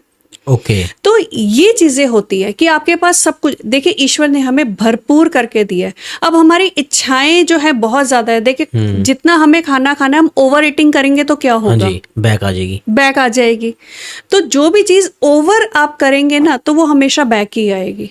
ओके, पर ये जरूर है जब आप ब्रह्मदेव के आप दर्शन करते हैं, आप पुष्कर सरोवर में स्नान करते हैं, अंदर से आपका ऑरा बदलता है, आपके अंदर जो चीजें चल रही होती है वो शांत होती है, आप चीजों पे समझ पाते हो, आप कैसे आगे का रास्ता अपना बनाएंगे वो सारा आपको नजर आता है और फिर धीरे धीरे आपके रास्ते जो है वो बनने चले जाते हैं। मैम जैसे आपने ये चीज बताई है ना भी, अगर आप वहाँ पुष्कर जाओगे तो आपको इस चीज से रिलीफ मिलेगा, अगर आप वहाँ जाओगे गुजरात में तो आपको यहाँ ऐसे रिलीफ मिलेगा, तो ये मेरे को काफी इंटरेस्टिंग लग रहा है। मैं इसके बारे में बात करना चाहता हूँ भी, अगर हमारी लाइफ के अंदर प्रॉब्लम्स आती है तो हम वो कहाँ कहाँ जाना चाहिए। इससे पहले मैं एक मेरे माइंड के अंदर क्वेश्चन पुट करता हूँ। जैसे आपने कहा था भी एक पहले के समय में एक इंसान था, उसने गरीब लोगों के ऊपर काफी अत्याचार किया, तो उसको इस जन्म के अंदर भोगने को मिली वो चाहे सारी चीजें। तो जो सरकारी गवर्नमेंट एम्प्लॉय है, जैसे पुलिस वाला लगा लो, और उसने किसी से पैसे ले ले, घूस खा ले, तो उसकी लाइफ कैसे होगी आने वाले समय में, या उसके बच्चे के ऊपर क्या क्या चीजें हो सकती है? देखो वैसे अननेसेसरली तो हम मना करते हैं कि ऐसे नहीं लेना चाहिए पैसा, क्योंकि वो पैसा किस तरीके से जनरेट करता है यू नेवर नो। अब उसने कैसे जनरेट करा, उसने आपको पैसे दिया, उसी पैसे से आप अन्न अपने बच्चों को खिला रहे हो। तो जैसे कहावत है ना, जैसा खाओगे अन्न वैसा बनेगा मन। अब जो ऋषि मुनि हमारे होते थे ना, वो सब घर का नहीं खाते थे। वो उनका देख के खाते थे, जहां पे संध्या हो रही है, जहां पे ईश्वर का नाम लिया जा रहा है, क्योंकि उनको लगता है अगर हमने किसी का नमक खा लिया, किसी के घर का खा लिया, तो इसके कुछ कर्म मेरे पास भी तो आ गए ना। अब मैं अगर हर जगह जगह का खाता रहूंगा तो मेरे पास जो मेरे कर्मा है वो तो है ही, लेकिन अगर मैंने को जगह जगह खाने की आदत पड़ गई तो ये कर्मा भी तो मैं ले रहा हूं ना। तो आगे आप खुद ही सोच सकते हैं क्या हो सकता है। तो ये बात पुलिस या ऐसे किसी की नहीं है, बट एक मैं वैसे एक आपको बता रही हूँ हाँ जी। कि आप किसी भी प्रोफेशन में है, अननेसेसरली कोई भी चीज होती है ना, तो वो भुगतान यहीं पे ही करना होता है। अब कोई खुशी से करता है और किसी ने, भाई देखो बहुत वैसे भी तो करके जनरेट किया होगा, बेचारे के पास नहीं है, कोई कर्जा ले लिया होगा, कोई अपना देखो कई बार ऐसे, अब मेरे पास भी जैसे कई लोग आते हैं, मैम अब उनकी पूजा निकल के आती है, मैम पैसे नहीं है तो क्या हम अपना गोल्ड ये बेच दें? मैं कहा बिल्कुल नहीं। अगर आपने गोल्ड बेच के पूजा करी तो वो पूजा का कोई फल ही नहीं है। आपके पास 10 रुपए है ना, आप 10 रुपए का प्रसाद चढ़ा दो, आप 2 बूंदी के लड्डू लेके गणपति जी को अर्पित कर दो, हनुमान जी के आगे चढ़ा के आओ, एक दिया जला दो देसी घी का। हाँ जी। तो कभी भी कर्जा लेके कोई भी उपाय नहीं करने चाहिए, वो उपाय बिल्कुल फलीभूत नहीं होते। ओके। आपके पास जितनी समर्थ है ना, हाँ जी। आप अगर 100 रुपए कमा रहे हो ना, तो देखो ईश्वर ने बोला 10 बंद, 10 बंद मतलब 10%। ओके। तो जितनी भी हमारी इनकम है ना, 10% हम ईश्वर के नाम का निकालते चले जाए। मैं कहती हूँ कभी आपको फाइनेंशियल क्राइसिस आएंगे ही नहीं। आपको जितनी जरूरत है ना उतना आपके पास मिल जाएगा। मैं बिल्कुल ये नहीं बोल रही आप करोड़पति हो जाएंगे, आपके पास 10 करोड़ और 50 करोड़, ये सब मिथ्स है। हाँ, आपकी कुंडली में योग है तो डेफिनेटली आपको मिलेगा। देखो कुंडली में भी वेल्थ को एनालाइज करने के बहुत सारे योग है। आपका जो लगन है, आपका जो लग्नेश है, आप द्विपुष्कर योग होता है, त्रिपुष्कर योग होता है, बहुत सारे वेल्थ को और एनालाइज करके हम लोग बताते हैं। उसमें लिखा है तो डेफिनेटली आपको मिलेगा। अब उसमें इतना नहीं लिखा तो मैं कुंडली की ऑल्ट्रेशन तो नहीं कर सकती ना। भाई मैं आपका डेट ऑफ बर्थ तो नहीं बदल सकती, मैं आपका टाइम ऑफ बर्थ तो नहीं बदल सकती, मैं आपका प्लेस ऑफ बर्थ नहीं, ये तो ईश्वर के द्वारा ही आपको दिया गया। ईश्वर ने ही डिसाइड करा आपको कौन से दिन, हाँ जी, कौन से टाइम और किस जगह पे आपको पैदा होना है। वहां पे स्टार्स की कंडीशन क्या बनी, वो आपकी कुंडली बन गई। तो कुंडली को मैं कितना ऑल्टर कर लूंगी ना, पॉसिबल ही नहीं है। हाँ, मैं ये बता सकती हूँ, जैसे एक बच्चा पैदा हुआ, उसको बाय डिफॉल्ट माँ बाप मिलते हैं। हाँ जी। अब बच्चा आते ही तो नहीं सोचेगा ना मैं किस घर में जाके रहूंगा, मेरे को खाने को मिलेगा नहीं मिलेगा। जैसे हम किसी दूसरी अगर सिटी में या कंट्री में जाते हैं तो सोचते हैं ना, यार रहने के लिए एक अच्छी जगह मिल जाए और खाने पीने के लिए अच्छा मिल जाए, बस उसके बाद तो सेट है। पर बच्चा तो नहीं सोचता ना, बच्चे को तो माँ बाप मिलते हैं जो उसको खिलाते पिलाते भी और रहने की भी जगह देते हैं। ऐसे ही हमारी कुंडली में हमें देवता भी असाइन होते हैं और देवी भी असाइन है। ओके। आप चलिए ना, अपने देवता ढूंढिए और अपनी देवी शक्ति निकालिए और आप देखिए जीवन में परिवर्तन। ओके। मैंने जब अपनी कुंडली देखी तो मेरी माँ निकल के आई, माँ सरस्वती। ओके। ठीक है। अब सरस्वती माँ का मैंने देखा, मैंने पहले आसपास के मंदिरों में माँ सरस्वती जी को प्रणाम करा, भोग लगाया। उसके बाद थोड़ा सा और इच्छा हुई कि माँ आपके दरबार में आना है, तो एक मैं आपको जगह बताती हूँ, कुरुक्षेत्र में पेहवा में माँ सरस्वती का मंदिर है। ओके। तो मेरी कोशिश रहती है, मैं महीने में एक बार या महीने में 2 पंचमी आती हैं तो मैं पेहवा जाती हूँ और माँ सरस्वती का आशीर्वाद लेके आती हूँ। कई बार हो जाता है 2-2 3-3 महीने भी हो जाते हैं, नहीं जा पाती, बट मेरी कोशिश वही रहती है कि मैं वहां जाऊं और वहां जाके माँ के दर्शन करूं। अब आपको लगेगा कि इतनी दूर माँ सरस्वती के पास जाने का क्या मतलब एक कारण है, हम आसपास भी तो मंदिरों में करते हैं। देखिए, ये जीवन ना निरंतर चलता रहता है। जैसे हमारे पैर चलते हैं ना, ऐसे हमारे थॉट्स चलते हैं। ठीक है, और थॉट्स बहुत स्पीड से चलते हैं। अब मैंने सोचा मुझे तो कुरुक्षेत्र ही जाना है, मुझे तो पेहवा जाना है, तो 2-3 दिन से मेरा जो माइंड चलेगा ना वो वहां के लिए चलेगा। ठीक है। अब मैं वहां जा रही हूँ तो मेरे मन में आस है, मेरे को 2-2.5 घंटे लग जाते हैं, आराम से 3 घंटे लग जाते हैं वहां पहुंचने में, दिल्ली से पेहवा जाने में। अब वो 3 घंटे मेरा क्या थॉट प्रोसेस चलेगा कि मुझे जाना है, माँ के दर्शन करने हैं, माँ का अभिषेक करना है। ठीक है, वो चला, मैं वापस आई, कितने दिन तक मेरे अंदर यही चलता रहेगा? तो ये मेरा अजपा जाप हो जाएगा। अब पास के मंदिर गई, मैं ये नहीं कह रही वहां शक्ति नहीं है, वहां बिल्कुल शक्ति है, लेकिन वो सीमित समय के लिए हो जाती है। अब देखो ना, लोग केदारनाथ जाते हैं, लोग बद्रीनाथ जी जाते हैं, वैष्णो देवी जाते हैं, इतने दिन की यात्राएं करते हैं। और देखो ये तो अब सब सुख सुविधा आ गई है ना, पहले के जमाने में कैसे तीर्थ करते थे? पैदल जाते थे, महीनों की यात्राएं होती थी तीर्थ करने की। तो वो क्या होता था? अपने आप को साधना होता था, वो ईश्वर के समीप लाने का एक रास्ता होता था, एक जरिया होता था। तो जब हम इन शक्तिपीठ पे जाते हैं तो बहुत सारी चीजें हैं जो हम लेके आते हैं, उसको शब्दों में शायद बयान नहीं कर सकते हम लोग, उसको महसूस ही किया जा सकता है। हाँ जी, और जिसने एक चीज की होगी और वही समझ सकता है, जो सिर्फ जो कभी गया ही नहीं है तीर्थ यात्रा करने के लिए, वो तो सिर्फ यस यस ही करता रहेगा, अभी वो सिर्फ विजन में ही चलाता रहेगा उस चीज देखो को। हमें ना अब शॉर्टकट करने की आदत हो गई है, हम बस रील्स देखते हैं और सोचते हैं भाई शुक्र प्रसन्न कर लेंगे तो लग्जरी आ जाएगी। हाँ। ठीक है, अब चाहे वो उपाय आ रहे हैं कि ड्रिंक करा लो, चाहे उपाय आ रहे हैं दही लगा लो। अरे अगर दही और ड्रिंक करने से आते तो सारे शराबी लग्जरियस नहीं हो जाते। आप देखिए कोविड टाइम में कितना हुआ था कि जब जिनके पास खाने तक के पैसे नहीं थे और वो ड्रिंक कर रहे हैं, तो आज क्या वो अरबोपति हो गए, करोड़ोपति हो गए? बताइए मुझे। अपना घर ही बर्बाद करा उन्होंने। तो क्या कभी कोई ड्रिंक पीने से आपका शुक्र प्रसन्न हो जाएगा? मतलब कहाँ लेके जा रहे हैं हम एस्ट्रोलॉजी को ना। समझने वाली बात है। शुक्र को कैसे प्रसन्न किया जाता है? शुक्र प्रसन्न होते हैं देवी भक्ति करने से। आप करिए देवी की भक्ति। आप एवरी फ्राइडे श्री सूक्तम का पाठ कीजिए। ओके। देवी प्रसन्न होगी, देवी प्रसन्न, शुक्र प्रसन्न। देवी के आगे राहु केतु प्रसन्न हो जाते हैं। अच्छा, आपको राहु केतु और शनि से ही तो डराया जाता है एस्ट्रोलॉजी में। शनि से आप करिए देवी भक्ति। देवी भक्ति कर रहे, अच्छा कर्म कर रहे, अच्छा कर्म कर रहे, शनि प्रसन्न। सारे आपके ग्रह अलाइन हो गए। करना कुछ नहीं है, बस देवी माँ की पूजा करनी है बस। अब चाहे वो आप दुर्गा सप्तशती पढ़िए, हाँ, श्री सूक्तम कीजिए, कनकधारा स्रोत कीजिए। अरे हमारे ऋषि मुनि बहुत कुछ हमें देके गए हैं, खजाना देके गए हैं। करे तो सही, आधा घंटा बैठे तो सही। बैठना नहीं है, बस उपाय देखने हैं। हाँ। फिर बोलेंगे जी उपाय लगते नहीं है, एस्ट्रोलॉजर बेकार है। एस्ट्रोलॉजर कोई बेकार नहीं होता, जिसकी जितनी समझ है वो उस हिसाब से उपाय दे रहा है। पर एस्ट्रोलॉजी आप समझो तो सही, ये पूरा एक आर्ट होता है। ये एक ऐसा सीक्रेट मैप है ना हमारा, जो ईश्वर के द्वारा हमें दिया गया है। और ये एक आर्टिस्ट ही दे सकता है कि कैसे कैसे आपके कहाँ से कौन से रास्ते निकल रहे हैं। जैसे लोगों की बहुत सारी इच्छाएं होती हैं कि देखिए, हम यही बोलते हैं कि इच्छा करना बहुत अच्छी बात है। हाँ जी। इच्छा किसकी नहीं होती? जो मुर्दे होते हैं। मुर्दों की इच्छा नहीं होती। जो जीवित है उसकी इच्छाएं होंगी। हाँ जी।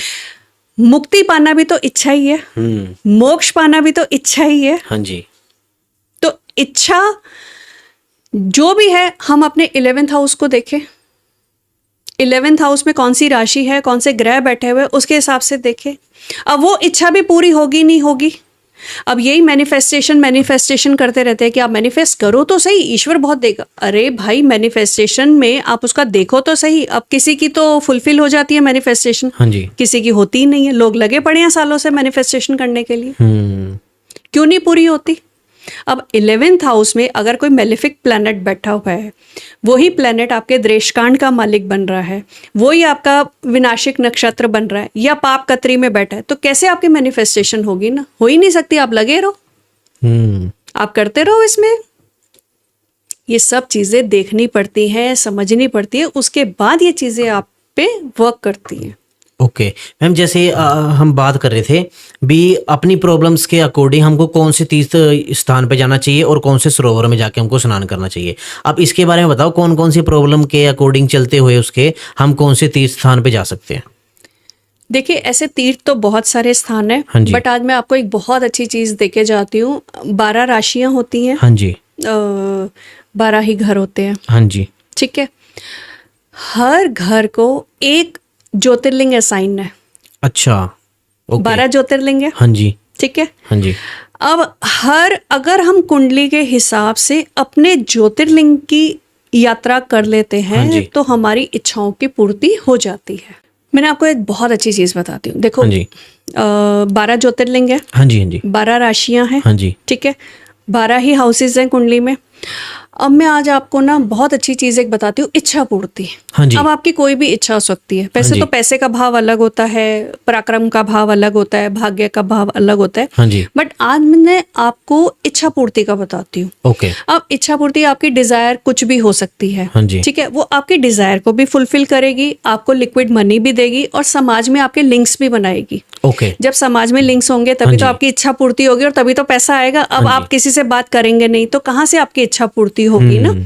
तो आप अपनी कुंडली का लगन चार्ट निकालिए। लगन चार्ट कोई भी किसी भी आप ऐप पे डालेंगे ना, अपना date of birth, place of birth and time of birth, तो सबसे पहले हमारा लगन चार्ट ही आता है। ठीक है। उसमें आप देखिए 11th हाउस। अब 11th हाउस कैसे होता है, जैसे first house, second, third, fourth, उसमें देखिए क्या नंबर लिखा हुआ है, ठीक है। हाँ जी। अगर उसमें एक नंबर लिखा है, मतलब अगर आपके मेष राशि है उसमें 11th हाउस में, तो आपको केदारनाथ जी के दर्शन करने चाहिए उत्तराखंड में। ओके। अगर आपके 11वें भाग में, देखिए आजकल ना हमारे व्यूअर्स भी बड़े स्मार्ट हो गए हैं, उनको भी कुंडली कुछ कुछ देखनी मतलब आ गई है, लेकिन फिर भी मैं आपको एक वो दे दूंगी, आप अपने उस पे दिखा दीजिएगा कि 11th हाउस कौन सा होता है हमारा। तो व्यूअर्स आपके खुद ही देख लेंगे कि 11th हाउस में हमारा नंबर क्या लिखा हुआ है। आप सिर्फ नंबर देखिए। अगर उसमें एक नंबर लिखा है तो आपको केदारनाथ दर्शन करने चाहिए जो उत्तराखंड में है। ये आपकी इच्छा पूर्ति का ज्योतिर्लिंग है। यहाँ पे आप जाइए, आप दर्शन करके आए, पूजा पाठ करके आए, तो आपकी जो भी मन में इच्छा है वो जरूर भगवान भोलेनाथ जी जो है वो पूरी करेंगे। ओके। अगर उस पे 2 नंबर लिखा है, 2 नंबर होता है वृषभ राशि का, तो आपको त्र्यंबकेश्वर जाना चाहिए। त्र्यंबकेश्वर महाराष्ट्र में है। आप त्र्यंबकेश्वर जाइए, वहां पे पूजा अर्चना कीजिए, भगवान का आप ध्यान कीजिए, स्मरण कीजिए, वहां पे पूजा अर्चना कीजिए, और देखिए आपकी जो है जो भी इच्छा है मन में वो जरूर पूरी होगी। देखिए भगवान शिव हमें बहुत कुछ देते हैं, तो जब हम भगवान शिव की शरण ले लेते हैं ना, तो वो हमें वो भी दे देते हैं जो शायद हमारी किस्मत में ना लिखा हो, ठीक है ना। तो ऐसे ही अगर नंबर 3 लिखा है, 3 नंबर होता है मिथुन राशि का, तो उनको रामेश्वरम जाना चाहिए। रामेश्वरम जो है वो तमिलनाडु में है, बिल्कुल एंड में। बिल्कुल एंड में, जहाँ राम जी ने शिवलिंग बनाया। जी। ये राम जी, आप देखिए ना, राम जी किसको ध्याते हैं? राम जी भी अपनी इच्छा पूरी करने के लिए भगवान शिव का ही पूजन करते हैं, और देखिए उनकी इच्छा पूरी हुई, तब उन्होंने सेतु बनाया। तो अगर आपके 3 नंबर राशि अगर आपके उसमें है 11th हाउस में, तो आप रामेश्वरम जाइए, आप वहां पे पूजा अर्चना कीजिए, भगवान शिव का ध्यान कीजिए, और देखिए आपकी इच्छा पूर्ति होगी। ऐसे ही अगर 4 नंबर लिखा है, 4 नंबर जो है वो कर्क राशि का होता है, ठीक है। तो कर्क राशि के लिए आप सोमनाथ जी जाइए। सोमनाथ जी जो है वो गुजरात में है। तो आप सोमनाथ जी जाइए, आप वहां पे पूजा अर्चना कीजिए, भगवान शिव का आशीर्वाद लीजिए, और देखिए आपकी इच्छाएं पूरी होंगी, ठीक है। ऐसे ही अगर उस पे 5 नंबर लिखा है, आपकी 11वीं राशि में अगर 5 नंबर लिखा है, वो सिंह राशि का होता है, तो आपको भगवान नागेश्वर जी के दर्शन करने चाहिए। मतलब नागेश्वर ज्योतिर्लिंग के दर्शन करने चाहिए जो गुजरात में है। और आपकी इच्छा पूर्ति कीजिए। देखिए ईश्वर ने हमें सब कुछ दिया है, हर रास्ता दिया हुआ है, हमें सिर्फ चलने की देरी है। ऐसे ही अगर 6 नंबर लिखा है, वो कन्या राशि का होता है, तो कन्या राशि वाले ओंकारेश्वर जाइए। ओंकारेश्वर ज्योतिर्लिंग जाइए जो मध्य प्रदेश में है। अच्छा। और वहां से आप अपनी इच्छा पूर्ति करा सकते हैं। अगर उस पे 7 नंबर लिखा है, 7 नंबर तुला राशि का होता है। तुला राशि वाले बैद्यनाथ जी जाइए। अच्छा। ये महाराष्ट्र में है। तो आप वहां जाइए, भगवान शिव के सानिध्य में बैठिए, पूजा अर्चना कीजिए, और आप देखिए अपनी इच्छा पूर्ति आपकी वहीं से ही पूरी होगी। अगर आपके 11th हाउस में 8 नंबर लिखा है, 8 नंबर वृश्चिक राशि को रिप्रेजेंट करता है, तो 8 नंबर वाले मल्लिकार्जुन ज्योतिर्लिंग जाए जो आंध्र प्रदेश में है। वहां से उनकी समस्त इच्छाओं की पूर्ति होगी। बिल्कुल होगी, ठीक है। अगर वहां पे 11th हाउस में आपका 9 नंबर लिखा है, 9 नंबर धनु राशि को रिप्रेजेंट करता है, उनके लिए महाकालेश्वर उज्जैन, ठीक है। आप वहां जाइए और आपकी इच्छाओं की पूर्ति होने लगेगी। जो भी आपके मन में कामनाएं हैं, इच्छाएं हैं, वो जरूर महाकाल आपकी पूरी करेंगे। ऐसे ही अगर आपकी 11 नंबर राशि में 10 नंबर लिखा है, जो मकर राशि को रिप्रेजेंट करता है, उनके लिए घृणेश्वर ज्योतिर्लिंग जो है वहां पे जाएं, ये महाराष्ट्र में है। और आप देखिए आपकी समस्त मनोकामना पूरी होगी। ठीक है। अब 11 नंबर में अगर 11 नंबर ही लिखा है, वो रिप्रेजेंट करता है कुंभ राशि को। ठीक है। तो कुंभ राशि वाले काशी विश्वनाथ जाइए। उत्तर प्रदेश वाराणसी में आप काशी विश्वनाथ जी के दर्शन कीजिए, वहां पे पूजा अर्चना कीजिए, और आप अपनी जो भी आपकी इच्छाएं हैं मन में, वहां से उन चीजों की पूर्ति कर सकते हैं। ओके। अगर आपकी 11 नंबर राशि में 12 नंबर लिखा है, 12 नंबर मीन राशि को रिप्रेजेंट करता है, तो मीन राशि वाले भीमा शंकर जाएं। ओके। भीमा शंकर जो है वो महाराष्ट्र में है। ओके। तो जब आप वहां पे जाएंगे, आप दर्शन करेंगे, आप पूजा पाठ करेंगे, भगवान शिव के सानिध्य में जाएंगे, तो आपकी इच्छाओं की पूर्ति, जो भी आपके मन में इच्छा है या जो भी आप चाहते हैं, मुझे जीवन में ये चाहिए, ये मेरी इच्छा है, ये मेरी डिजायर है, ये मेरी मनोकामना है, तो वो डेफिनेटली भगवान शिव जो है आपकी इच्छा जरूर पूरी करेंगे। ओके। तो मैम जैसे आपने 12 राशियां और 12 ज्योतिर्लिंग के बारे में बता दिया, भी आपको अपने चार्ट को देख के उसके अकॉर्डिंग आपको उसी ज्योतिर्लिंग की पूजा करनी चाहिए। अगर आप वैसे करते हो तो आपका भाग्य उदय होगा और आपकी सारी मनोकामना, आपकी इच्छाएं पूरी होंगी। ओके। ये इच्छाओं का 11th नंबर जो है वो इच्छाओं का होता है। ओके। तो भाग्य का 9 नंबर आपका हाउस होता है, उसके ज्योतिर्लिंग अलग है। ओके। तो मैम ये तो काफी इंटरेस्टिंग चीज है। हाँ, इस पे हम कभी अगर ईश्वर ने चाहा तो हम सारा हर चीज का बताएंगे कि अगर आपको बस पैसा ही चाहिए, हाँ जी, तो कौन सा ज्योतिर्लिंग करे।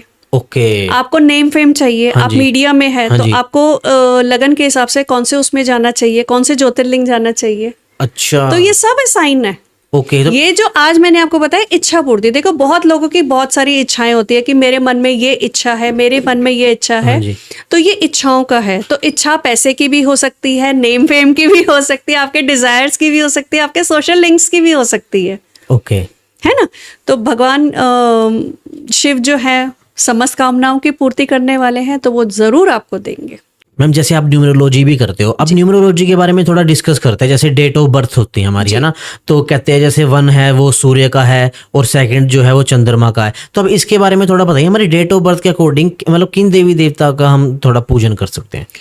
देखिए, यूनिवर्स जो है ना, जिसको हम एस्ट्रोनॉमी बोलते हैं, हाँ जी, ठीक है, उसमें से निकली एस्ट्रोलॉजी। एस्ट्रोलॉजी यूनिवर्स का एक छोटा सा पार्ट है। ओके। ठीक है। एस्ट्रोलॉजी का एक बहुत छोटा पार्ट है न्यूमरोलॉजी। ओके। अब एस्ट्रोलॉजी अपने आप में बहुत गहरा साइंस है, उसका सिर्फ मात्र 10% है जो न्यूमरोलॉजी है। अब बहुत लोग प्रेडिक्शन करते हैं कि नंबर 1 अगर किसी का डेट ऑफ बर्थ है तो वो सूर्य को रिप्रेजेंट करता है, उसमें गुस्सा बहुत होगा, अहंकार बहुत होगा। अब आप देखिए 1, 19, 28 ये सब तीनों पर आ गए, तीनों नंबर 1 पर आ जाते हैं। हम इसी की प्रेडिक्शन देना शुरू कर देते हैं। ठीक है। और ये नंबर कहाँ पे खत्म हो जाते हैं? 9 के बाद खत्म। हाँ जी। 9 के बाद 10 आएगा तो 10 अगेन वापस 1 को रिप्रेजेंट करता है। लेकिन ऐसा नहीं होता, ये बहुत एक छोटी प्रेडिक्शन है। ओके। मैं आपको बताती हूँ एक्चुअल है क्या। हमारे पंचांग में हमारी तिथियां होती है। ओके। देखिए पंचांग जो है ना, हमने बिल्कुल उसको first page of the astrology, जब भी हम कुंडली देखते हैं तो सबसे फर्स्ट पेज जो आता है वो पंचांग का आता है। ठीक है। और हम पंचांग के ही पेज को नेक्स्ट कर देते हैं। अच्छा। पंचांग देखते ही नहीं। और पंचांग जो है ये क्या है? आपकी नींव है। पंचांग अगर आपका स्ट्रांग है ना, जितने मर्जी आपके योग हो, जितने मर्जी आपके दोष हो, आप सर्वाइव कर जाओगे।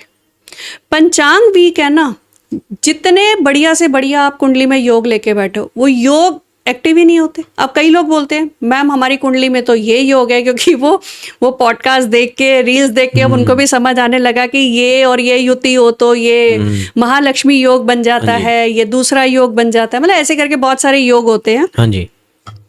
ऐसा नहीं होता। ओके। योग भी पंचांग के हम लोग उसको देखते हैं। ओके। तो जो सबसे फर्स्ट आती है वो तिथि आती है। न्यूमरोलॉजी में उसको डेट ऑफ बर्थ बोलते हैं। हाँ जी। बट हम तिथि से देखते हैं। ठीक है। आपको पता होगा जब हमारे माता पिता या दादी दादा बोलते थे आज पूर्णिमा है, जाके ब्राह्मण को देख के आओ, आज अमावस्या है, मंदिर में ये दान करके आओ, तो ये क्या है? ये तिथियां हैं। ओके। तो फर्स्ट डेट ऑफ बर्थ, ठीक है, डेट ऑफ बर्थ की भी अपनी टेंडेंसीज है, मतलब डेट ऑफ बर्थ भी एक काम करती है, ऐसा नहीं है, बट ये एक बहुत छोटा सा एग्जाम्पल है। इस पे ना मुझे एक केस स्टडी याद आई, मैं आपको बताती हूँ। एक गर्ल है, वो न्यूमरोलॉजी करती है। ओके। उनके ब्रदर को बेबी होना था और डॉक्टर ने सिजेरियन की कुछ डेट्स दे दी थी उनको। कि ये डेट्स हैं, आपने जब भी सिजेरियन कराना हो हमें एक डेट बता दो। ठीक है। उन्होंने अपनी सिस्टर को कॉल करा, कि भाई बहन तेरे को न्यूमरोलॉजी आती है, मेरे को एक अच्छी सी डेट बता दे। उन्होंने बड़े स्मार्ट तरीके से 10 डेट बता दी उनको कि नंबर 1 है सूर्य है, मतलब राजा बनेगा, राजा की तरह जीवन, मतलब जो भी उनके दिमाग में रहा, उन्होंने 10 तारीख उस बच्चे की मतलब उस बच्चे के जन्म का एक डेट उन्होंने निकाल दी। हाँ जी। अब यहाँ पे मैं आज आपको बताती हूँ उस डेट पर क्या हुआ है। वो बच्चे की कुंडली में कम से कम 4 से 5 शापित दोष आ गए हैं। अच्छा। लगन वीक, लग्नेश वीक, उसके बाद जो प्लैनेट्स आए वो दुरितांशा में बैठे हुए हैं। 7 में से 5 प्लैनेट दुरितांशा मीन संघार तारा में बैठे हुए हैं। ओके। जो तंग करेंगे। और अभी वो बच्चा 2.25 साल का हुआ है और उस बच्चे को ऑटिज्म डिटेक्ट हो गया। अब उनकी जब दादी मेरे पास आई कि मैम कुंडली देखिए, बच्चे को ऑटिज्म डिटेक्ट हुआ है, कहीं ये बढ़ेगा तो नहीं, आप थोड़ा सा गाइड कीजिए। मतलब लिटरली कुंडली देख के, मुझे पहले नहीं पता था कि उनकी ऐसे डॉक्टर ने कोई डेट निकाली है कुछ है। मैंने कुंडली पढ़ी, अब कुंडली देख के मतलब बड़ा अजीब लगा कि 2.25 साल का बच्चा, उसको ऑटिज्म डिटेक्ट हुआ है और कुंडली मतलब काफ़ी खराब उस पर थी। अब उनसे जब मैंने बात करी, मैं कहा मैम ये तो ऐसे ऐसे है, बड़ा हैरान। तब उन्होंने बताया, कहते हैं मैं आपको एक चीज़ बताऊं। मैं कहा बोलिए। ये मेरी बेटी ने डेट निकाली थी। अच्छा। अब देखो आधी अधूरी नॉलेज कहाँ ले गई। हर 2 घंटे में लगन बदलता है। ना उन्होंने कोई टाइम निकाला बर्थ का, ना कुछ और निकाला, सिर्फ एक 10 तारीख देख के उन्होंने वो डिलीवरी करा दी और आज बच्चा वो 2.25 साल का और वो सफ़र कर रहा है। तो ऐसे डेट्स नहीं निकाली जाती, पूरे मुहूर्त देखा जाता है, पूरा सारी चीज़ें देखी जाती है कि कौन सा लगन है उस टाइम। देखिए हम प्लैनेट्स को नहीं हिला सकते। हाँ जी। अगर सबसे तेज चंद्रमा चलते हैं वो 2-2.25 दिन रहते हैं एक घर में, बाकी प्लैनेट ज़्यादा दिन रहते हैं, हम उसको नहीं हिला सकते। लेकिन एक अच्छा लगन, एक अच्छा लग्नेश दे सकते हैं कि वो कहाँ बैठा है, कैसे बैठा है। तो ये सब कुंडली से निकल आती हैं। ओके। वैसे मैं खैर नहीं निकालती ऐसे डेट्स, मैं नहीं देखती हूँ क्योंकि मैं ईश्वर की मर्जी में हाथ डालना पसंद नहीं करती। ये ईश्वर की डिसीजन है, तो लेट्स ईश्वर को डिसाइड करने दो। हाँ जी। लेकिन कई बार हम ये बेवकूफ़ियाँ कर देते हैं और होता क्या है, तो आधी अधूरी नॉलेज से कभी भी कोई चीज़ नहीं करनी चाहिए। मेरी रिक्वेस्ट है सबसे। अब मैं आपको बताती हूँ। हमने फर्स्ट अपनी कुंडली खोली, उसमें पंचांग आ गया। पंचांग में सबसे पहले आप अपनी तिथि देखिए। ओके। आपकी तिथि क्या है, उसमें फर्स्ट ही तिथि है। ठीक है, जैसे हम डेट ऑफ बर्थ को बोल रहे हैं ऐसे हम अपनी तिथि देखें। अब आप देखो तिथि के साथ ही हमें एक देवता असाइन हो जाता है। ओके। जैसे बर्थ के साथ ही हमें पेरेंट्स असाइन हो गए, हाँ जी। ऐसे तिथि के साथ हमें हमारे देवता असाइन हो गए। कोई बताएगा आपको, आप उस देवता का करिए पूजन, आप उस देवता का मतलब करिए, आप उसके पास बैठिए, आप उनकी प्रसन्नता लीजिए। ओके। वो आपको देंगे नहीं देंगे, आपके पेरेंट्स आपको देंगे। देखिए आपके पेरेंट्स के पास जितना भी है बेस्ट से बेस्ट करके देंगे। हाँ जी। और ये तो देवता है, यूनिवर्सल देवता है, तो क्या ये आपको नहीं देंगे? हम पता नहीं कहाँ ही भटक रहे हैं। तो अगर हम देख लें कि हमारे तिथि मतलब कौन सी तिथि में हमारा बर्थ हुआ है, डेट मत देखिए। अच्छा, मतलब तिथि जो स्टार्टिंग में दी जाती है हमको। हाँ, क्योंकि डेट 10 को भी हम वही प्रेडिक्ट करेंगे, 28 वाले को भी वही प्रेडिक्ट करेंगे, बट ऐसा नहीं होता। तिथि जो है ना 14 तक होती है, चतुर्दशी तक होती है, 14 तिथियां होती है, क्योंकि एक साइकिल जो है वो 15 दिन चलता है। 15 दिन शुक्ल पक्ष, 15 दिन कृष्ण पक्ष। ठीक है, तो तिथियां जो होती है वो चंद्रमा के हिसाब से चलती हैं। ओके। ठीक है, तो अब जैसे प्रतिपदा तिथि है, प्रतिपदा तिथि मीन्स फर्स्ट डे, ओके, जिसको हम 1 तारीख मानते हैं, ये प्रतिपदा होती है। इसके जो देवता है वो अग्निदेव है। ओके। अब अग्निदेव को हम कैसे प्रसन्न कर सकते हैं? अग्नि को कुछ दे के, अग्नि को कुछ दे के, मतलब हवन करके, ओके, दिया जला के, किसी का कोई मंगल कार्य है उसमें सपोर्ट करके, ओके, ठीक है ना, ईश्वर के आगे दिया जला के। तो ये अग्नि हमने प्रज्वलित कर दी।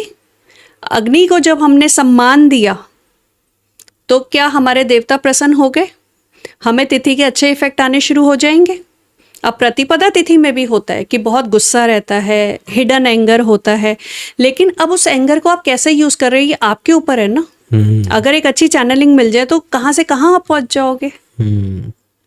तो अगर आपने अग्निदेव का सम्मान करते हैं, अग्नि जलाते हैं, डेली जोत जलाते हैं, सुबह शाम जोत जलाते हैं, तो आप देखिए अग्निदेव को प्रसन्न कर लिया तो आपको जीवन में मिलेगा ही मिलेगा। ऐसे ही द्वितीया तिथि होती है। द्वितीया तिथि मीन्स सेकंड डे। हाँ जी। ठीक है, तो द्वितीया तिथि के जो है वो है ब्रह्मा जी। ओके।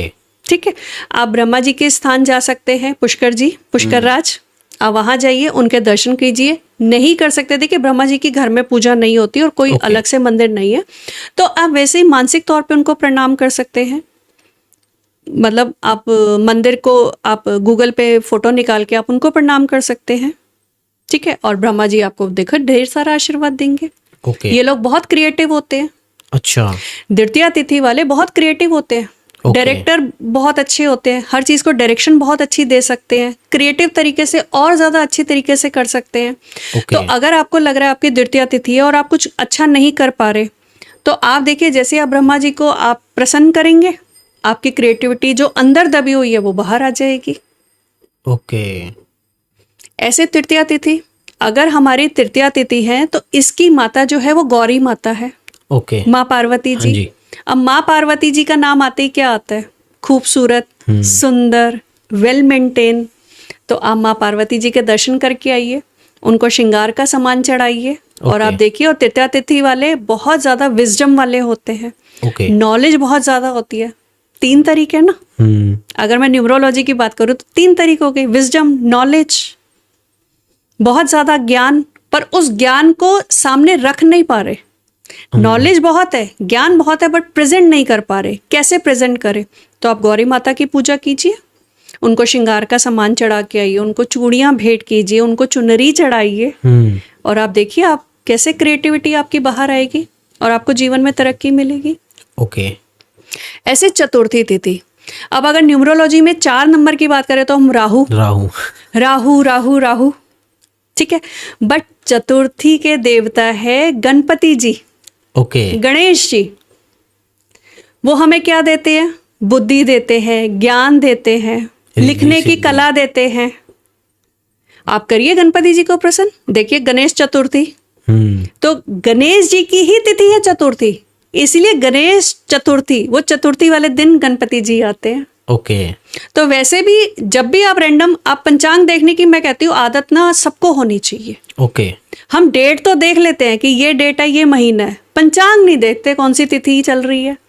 तिथि के अकॉर्डिंग भी अगर हम काम करना शुरू कर दें ना, जैसे चतुर्थी तिथि आई, गणपति जी को जाके भोग लगा दिया, दुर्वा चढ़ा दी, उनको प्रसन्न करेंगे, आपके काम बनने लग जाएंगे।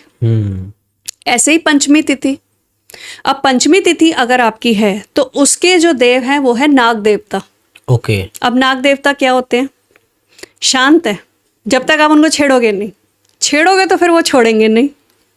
ठीक है, और नाग देवता को भगवान शिव ने भी धारण करा है, और विष्णु जी भी शेष शैया पर हैं। तो आप शिव का अभिषेक करिए उस दिन जाके, दूध चढ़ाइए। सांप दूध नहीं पीता, नाग देवता दूध नहीं पीते। ये अच्छा।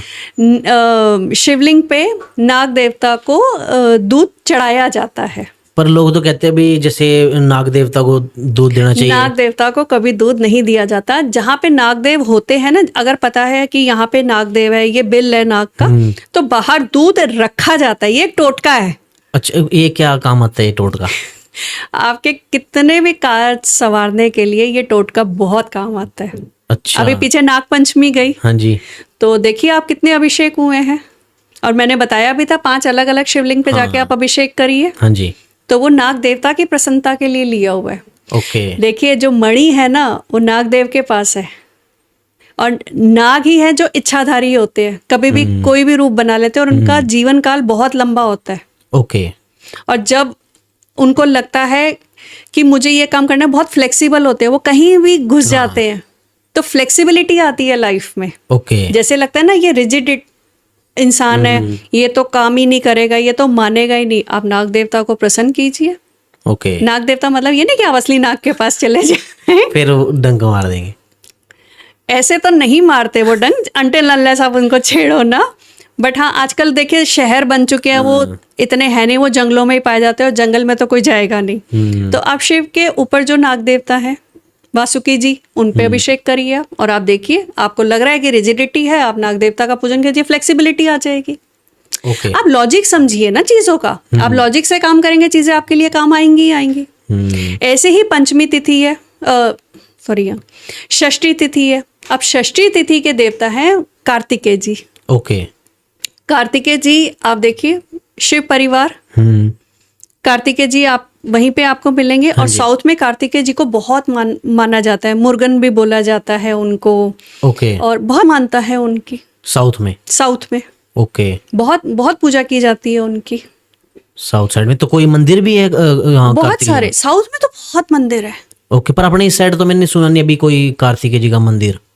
आपको भगवान शिव के पास ही मिल जाएंगे, शिव परिवार के पास ही है कार्तिकेय जी। और जो शिवलिंग है ना, उसमें भी कार्तिकेय जी है। अच्छा, पर मैंने अभी तक देखा ही नहीं है। आपने ध्यान नहीं दिया होगा। कहाँ, किस साइड को? जो शिवलिंग होते हैं ना, शिवलिंग के आसपास कौन कौन होते हैं? माता पार्वती जी, हाँ जी, गणेश भगवान जी, हाँ जी, भगवान कार्तिकेय जी और नंदी जी। हाँ जी। ये चार आसपास ही होते हैं शिवलिंग के। हर शिवलिंग के पास ही आपको मिलेंगे ही मिलेंगे। ओके। तो कहते हैं भी पानी चढ़ाते टाइम एक रूल को फॉलो करना होता है भी, पहले आगे की साइड को लेफ्ट साइड डालना चाहिए। अब देखो इसके बारे में थोड़ा ऐसे ये एक थोड़ा गहरा विषय हो जाता है कि कैसे पूजन करना चाहिए, क्या करना चाहिए। बट भाव है, आप शिवलिंग पे जल अभिषेक कीजिए, और जैसे मैंने आपको बताया आप अभिषेक कीजिए तो सारे प्रसन्न हैं। ठीक है, हाँ जी। उसके बाद आ जाते हैं हम सप्तमी। सप्तमी मीन्स सेवेंथ। अब न्यूमरोलॉजी में देखें तो 7 को केतु माना जाता है। हाँ जी। अरे केतु के पास तो दिमाग ही नहीं है, उसके पास तो सिर्फ शरीर है। तो मतलब अगर वो सप्तमी तिथि पे पैदा हुआ है, जिसको हम केतु के नाम का बोलते हैं न्यूमरोलॉजी में, उसके पास दिमाग नहीं है, सिर्फ शरीर है। सप्तमी तिथि आपको पता है किसकी है? भगवान सूर्य देव की है। अच्छा। अब सूर्य देव जो पूरे जगत को प्रकाश कर रहे हैं, सारी चीजें सूर्य देव से ही चल रही हैं। अंधकार को मिटा रहे हैं, जीवन में प्रकाश ला रहे हैं। जो खेती है उसमें सनलाइट आती है ना, विटामिन डी कहाँ से आता है? और सूर्य देव के आसपास सारे प्लेनेट चक्कर लगा रहे हैं। राजा जैसा जीवन हुआ नहीं हुआ? तो कैसे हम केतु और राहु को गलत बोल देते हैं। और तिथि में देखिए आप, एक गणपति जी और एक सूर्य देव जी। गणपति जी विजडम, सूर्य देव जी पूरा चला रहे हैं, आपको पूरे यूनिवर्स को चला रहे हैं। तो आप सूर्य को जल दीजिए, सूर्य आराधना कीजिए, और आदित्य हृदय स्तोत्र पढ़िए, और आप देखिए आपके जीवन में कैसे नहीं उजाला होगा। आप करके तो देखिए। ऐसे ही अष्टमी, अष्टमी मीन्स 8th। हाँ जी। ठीक है, अब 8th अगर हम न्यूमरोलॉजी से देखें तो वो शनि का नंबर। अरे शनि तो बहुत हार्ड वर्क कराएगा, शनि तो न्याय के कारक। ठीक है, ये सारी चीजें हैं, मैं बिल्कुल मानती हूँ। लेकिन तिथि लॉर्ड कौन है आपको पता है? शिव जी भगवान। ओके। शिव जी सबसे जल्दी प्रसन्न आपको पता है कौन होते हैं? शिव जी। भगवान शिव ही प्रसन्न होते हैं। उनके सामने कोई असुर आ जाए, उनके सामने कोई देवता आ जाए, वो सब एक बराबर है। कोई भी चला जाए, वो कभी आपका वो नहीं देखेंगे कि अरे ये तो गलत कर्म करके आया। भक्ति करी, प्यार से एक लोटा जल चढ़ाया, उसी में मान जाते हैं। आपकी नियत होनी चाहिए, आप किस भाव से, किस इंटेंशन से कर रहे हैं ना, वो मैटर करता है। आप सिंपल भी एक लोटा जल चढ़ाओगे ना, बहुत फर्क पड़ेगा। और शिव को प्रसन्न करना सबसे ज्यादा इजी है। तो आप प्रसन्न कीजिए और आप देखिए आपके जीवन में कैसे नहीं चेंजेस आएंगे। ठीक है, अब अगर हमारी तिथि नवमी है, पंचांग में हमने देख लिया हमारी तिथि नवमी आ गई, तो नवमी तिथि की जो है वो है माँ दुर्गा जी। ओके। ठीक है, माँ दुर्गा जी, माँ शेरावाली बोले आप, माँ आद्या शक्ति बोले, ये तिथि की लॉर्ड है। अब आप माँ दुर्गा जी को सुंदर सी चुनरी डाल के आइए। जितनी भी देखिए आप ले सकते हैं, जितने की भी ले, उतने ही पैसों में अच्छी से अच्छी ले लीजिए। चाहे आप छोटी चुनरी चढ़ाए, बड़ी चढ़ाए, खूबसूरत होनी चाहिए, जो आपके मन को भाए कि मैं ये माँ को पहनाने वाली हूँ, मैं ये माँ को अर्पण करने वाली हूँ, तो माँ को कैसा फील आएगा।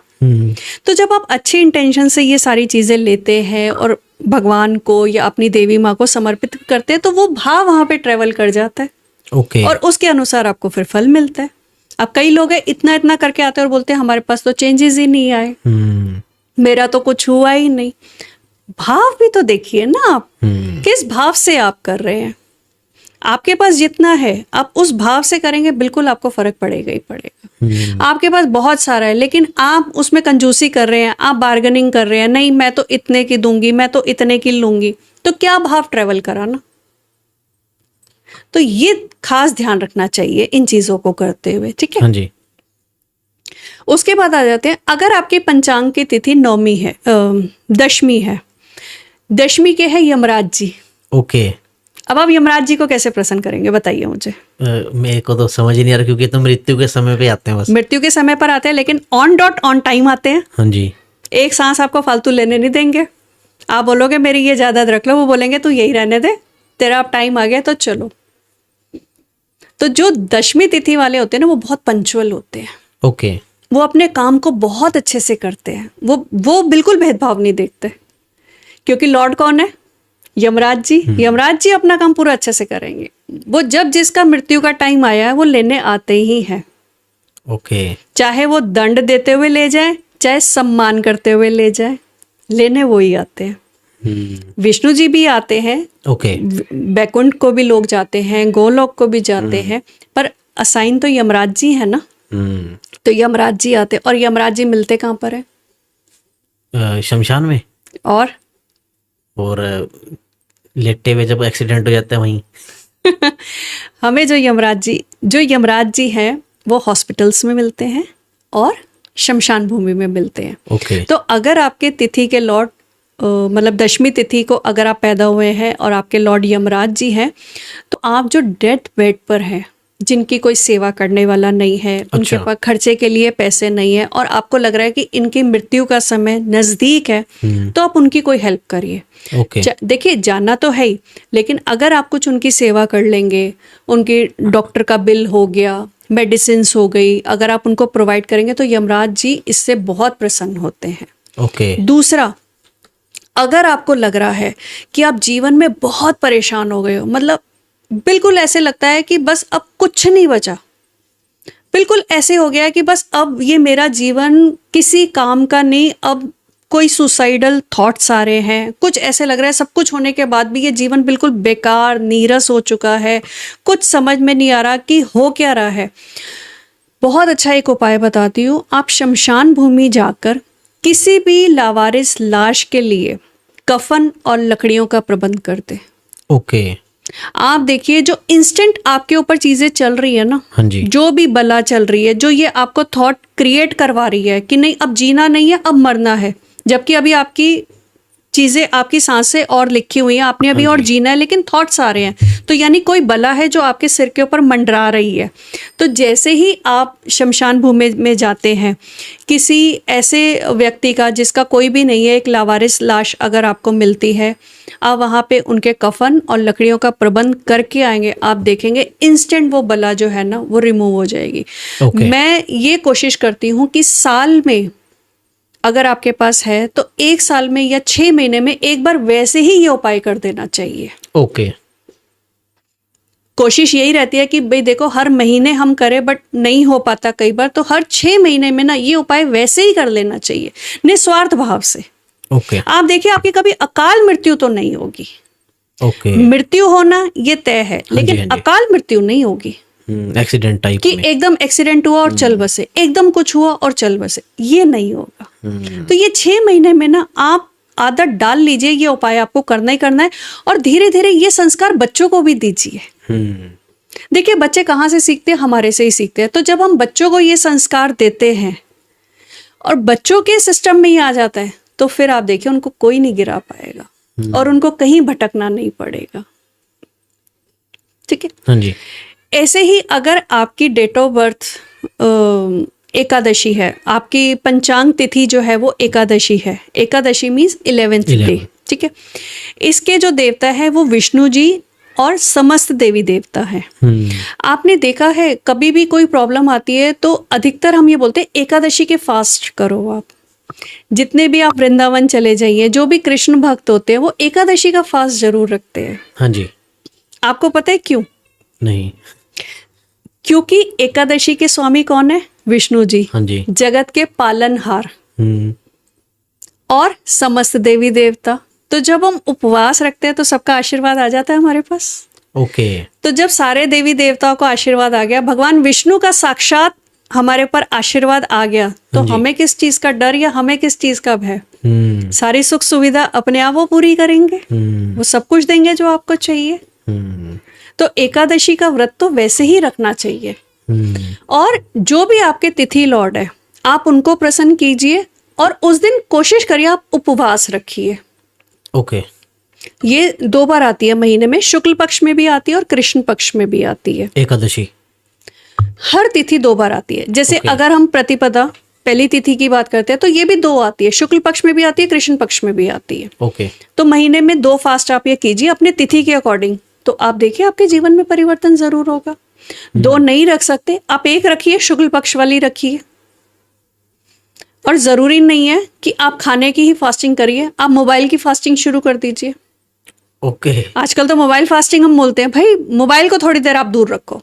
ओके। मौन व्रत रख लीजिए। कुछ घंटे आप सोचिए कि मुझे अब नहीं बोलना, मुझे शांत रहना है और शांत रह के काम करना। आप मौन व्रत रखिए, देखिए आपके अंदर चीजों में बदलाव आना शुरू हो जाएगा। अब नेक्स्ट बात करते हैं हम द्वादशी तिथि की। द्वादशी मीन्स 12th डे। हाँ जी। ठीक है। अब द्वादशी तिथि के जो लॉर्ड है वो विष्णु जी हैं। तो जब द्वादशी तिथि आप देखते हैं आपके पंचांग में कि आप द्वादशी तिथि को पैदा हुए हैं, तो आप भगवान विष्णु की आराधना करिए, भगवान विष्णु के जाप कीजिए, ओम नमो भगवते वासुदेवाय का जाप कीजिए। आप उस दिन उपवास रख सकते हैं, आप मंदिर जाके उनके दर्शन करके आइए, तो आप देखिए आपके जीवन में परिवर्तन होगा। ओके। ठीक है। नेक्स्ट तिथि है त्रयोदशी तिथि। त्रयोदशी तिथि के जो देवता है वो है कामदेव। कामदेव। कामदेव जो, अब कामदेव रति के हस्बैंड भी हैं, रति के पति हैं कामदेव। ठीक है। अब काम वासना ही नहीं होती, काम मीन्स इच्छाएं, हमारी कामनाएं। तो हमारी कामनाओं को भी पूरी करने के लिए कामदेव जी होते हैं। ओके। और कामदेव जिनके भी लॉर्ड आते हैं हम उनको बोलते हैं आप शिव की शरण में जाइए। ओके। क्योंकि कामदेव को शिव ने भस्म किया था। अच्छा। तो अगर आपकी त्रयोदशी तिथि है और आपके देवता कामदेव है, तो आपको भगवान शिव का पूजन करना चाहिए, शिव अभिषेक करना चाहिए, शिव के मंत्र का जाप कर सकते हैं या पंचाक्षरी मंत्र कर सकते हैं, ओम नमः शिवाय, ओम नमः शिवाय, ओम नमः शिवाय, ये आप कीजिए। तो आप देखिए कामदेव मीन्स आपकी इच्छाएं, आपकी कामनाएं जरूर पूरी होंगी। ओके। अगर आपके पंचांग में, आपकी कुंडली में आप चतुर्दशी तिथि को पैदा हुए, चतुर्दशी मीन्स 14th डे। ठीक है। इनके जो देवी हैं वो है माँ काली और भगवान शिव। ओके। तो काली माता और शिवजी जी की जब आप आराधना करते हैं, उनका पूजन करते हैं, तो आप देखेंगे आपके जो जीवन में बदलाव है वो आना शुरू हो जाएगा। जितनी भी आपके अंदर नेगेटिविटी है या जितने भी आपके रुकावटें हैं, आपके काम नहीं बन रहे हैं और आपको लग रहा है कि आप किसकी शरण में जाए, कौन है जो आपकी पुकार सुनेगा। जैसे एक छोटा बच्चा होता है ना, उसको भूख लगती है तो वो कहाँ जाता है? अपनी मम्मी के पास जाता है या पापा के पास जाता है। तो तिथि लॉर्ड हमारे वैसे हैं, हमारे पेरेंट्स हैं। तो जब हम उनके पास जाते हैं, उनको पता है कि मेरा ये बच्चा है, ये बहुत परेशान है, मुझे इसके पास ये चीज़ नहीं है या ये कामना करके वो आया, तो वो डेफिनेटली वो करके देते हैं। पर शर्ते आपको रेगुलर जाना है।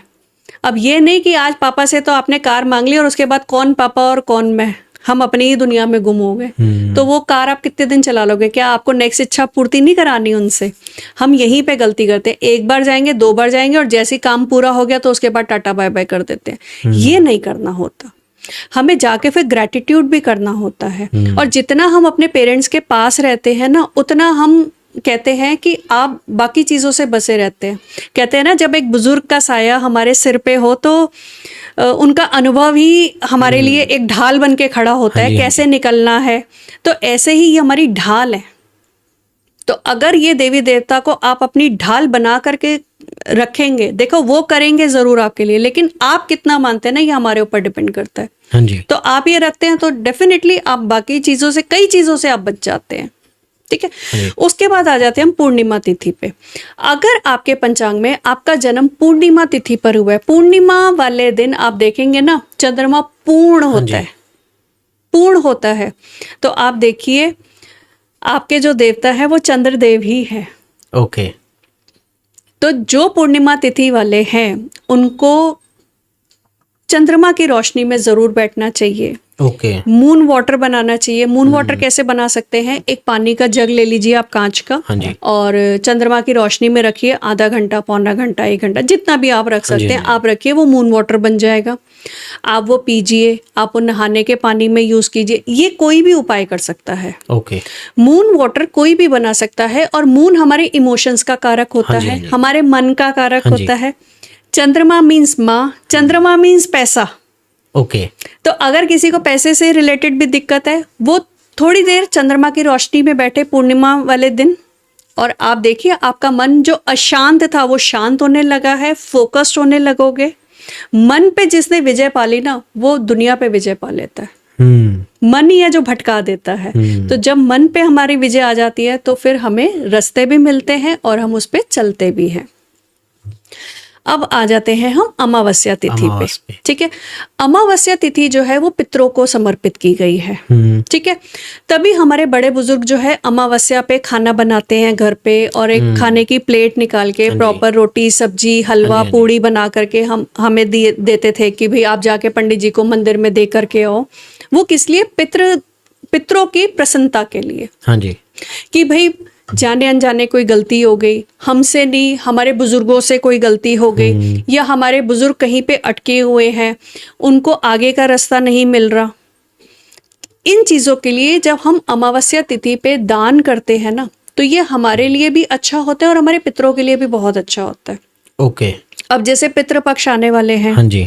तो पितृपक्ष में ये 15 दिन पितरों के लिए समर्पित होते हैं। ठीक है। इन पूरे 15 दिन में ना जितना आप कर सकते हैं, यथाशक्ति यथा भक्ति, आप दान कीजिए। हाँ जी। आप पितरों के निमित्त एक घर के बाहर दिया जलाइए। हाँ जी। अब लोग अब जो आजकल के बच्चे हैं वो बोलते हैं दिया हम यहाँ लगा रहे हैं, रोशनी वहां कहाँ पहुंचेगी? उनको कैसे रोशनी मिलेगी? मतलब उनके जीवन में जो ब्रह्मांड है ना, ब्रह्मांड का ही अंश ये धरती है। जो वहां चल रहा है वो यहाँ चल रहा है। जब हम देखते हैं ना प्रकाश लौ ऊपर की तरफ जा रही है, अरे ये हमारी नजरें जो एक छोटा सा चीज देख पाती है, ब्रह्मांड तो बहुत ऊर्जाओं के साथ है। हमें लग रहा है ये लौ तो यहाँ तक है, वो कहाँ तक चलेगी आपको क्या पता ना। और ये रास्ता देती है आगे। जब हम एक मंदिर में जोत जलाते हैं तो हम यही तो सोचते हैं ये जोत की लौ ईश्वर तक गई। तो ये कैसे जाती है?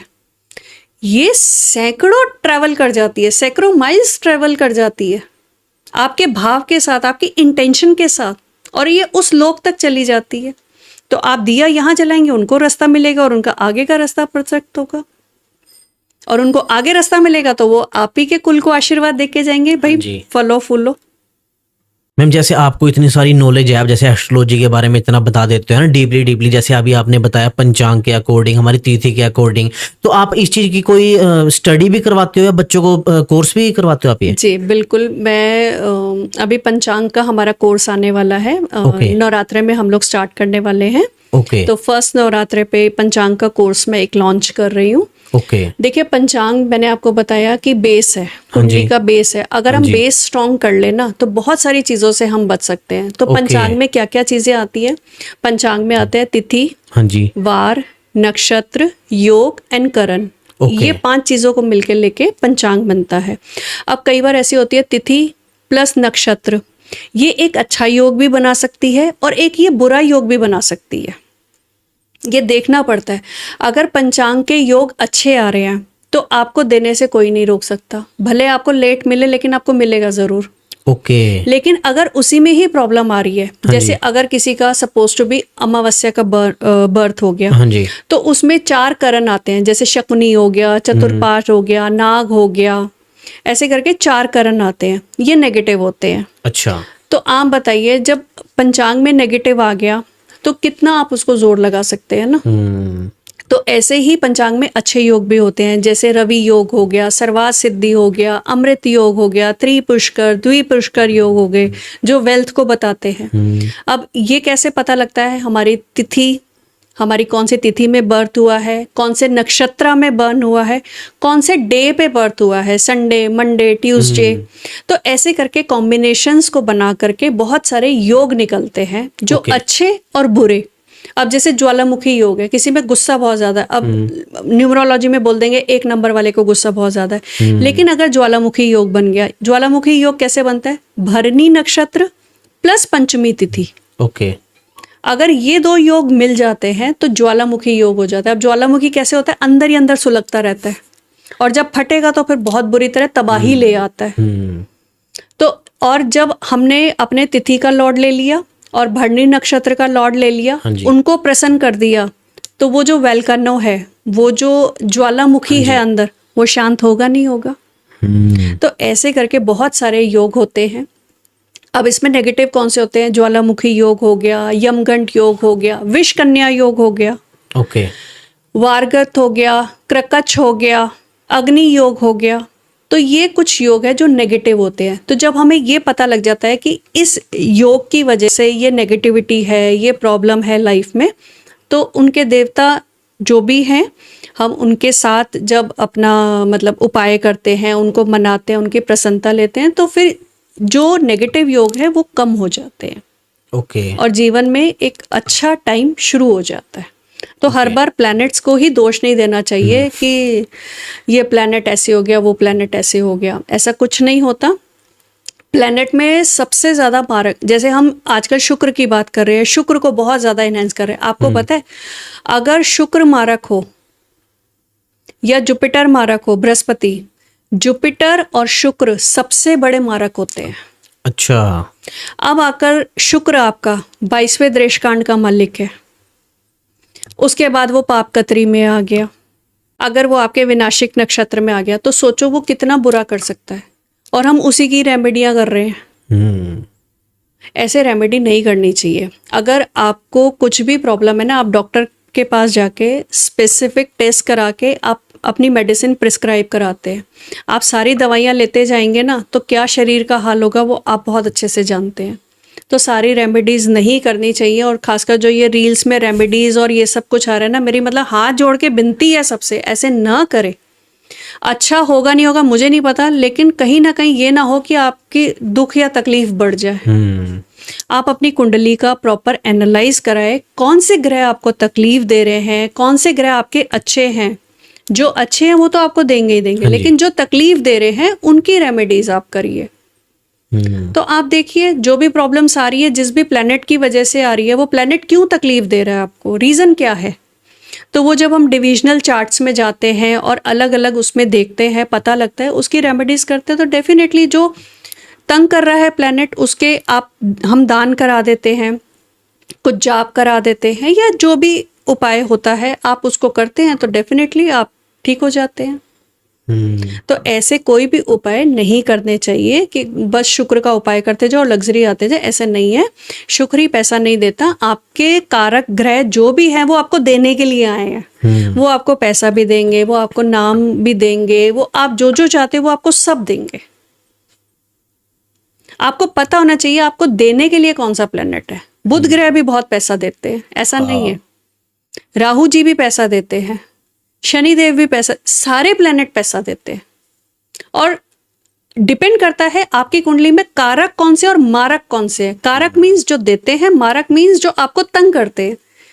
तो सबसे पहले जब भी हमारे सामने कुंडली आती है, हम पंचांग देखते हैं, कारक मारक अलग करते हैं, नेगेटिव योग्स अलग करते हैं पंचांग के अकॉर्डिंग, कुंडली के अकॉर्डिंग, अच्छे योगों को अलग करते हैं, फिर उसको अंडरलाइन करते हैं कि अब सामने वाला किस प्रॉब्लम को लेके आया है, उसके अकॉर्डिंग प्लैनेट देखते हैं, फिर उसके आगे डिविजनल चार्ट्स में जाते हैं, अष्टवर्ग चार्ट में जाते हैं, दशाएं देखते हैं क्या कैसी चल रही है दशा, अच्छी चल रही है, अच्छे प्लैनेट की चल रही है, शुभ पंचक में बैठा है, अशुभ पंचक में बैठा है, और उसके बाद सुदर्शन चक्र दशा वो देखते हैं।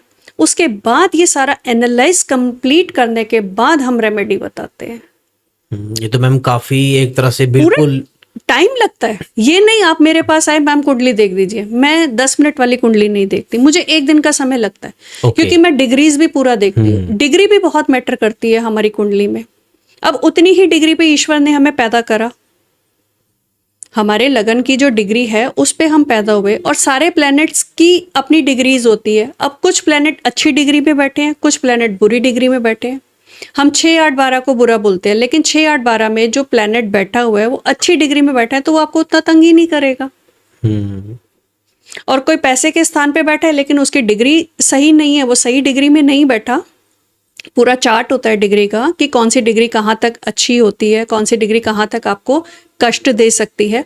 तो अगर पैसे के स्थान पे आपका ग्रह बहुत अच्छा है, राशि बहुत अच्छी है, लेकिन उसकी डिग्री सही नहीं है, तो वहां से तकलीफ आ रही है। तो ऐसे करके पूरा एनालाइज होता है, वो एनालाइज करने के बाद चीजें बताई जाती हैं। तो मेरी सबसे रिक्वेस्ट है, आप किसी से भी दिखाइए, पहले अच्छे से अपनी कुंडली का एनालिसिस कराइए और उसके बाद कोई उपाय कीजिए। ऐसे रैंडम उपाय करने का कोई फायदा नहीं है, ये और दिक्कत ही करेगा।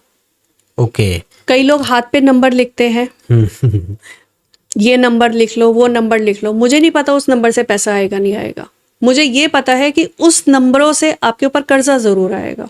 ओके। कभी भी हाथ जो भाग्य की रेखाएं यहाँ पर है, यहाँ पे सारे प्लेनेट है, हम कोई भी नंबर लिखते हैं ना, हमारे जीवन में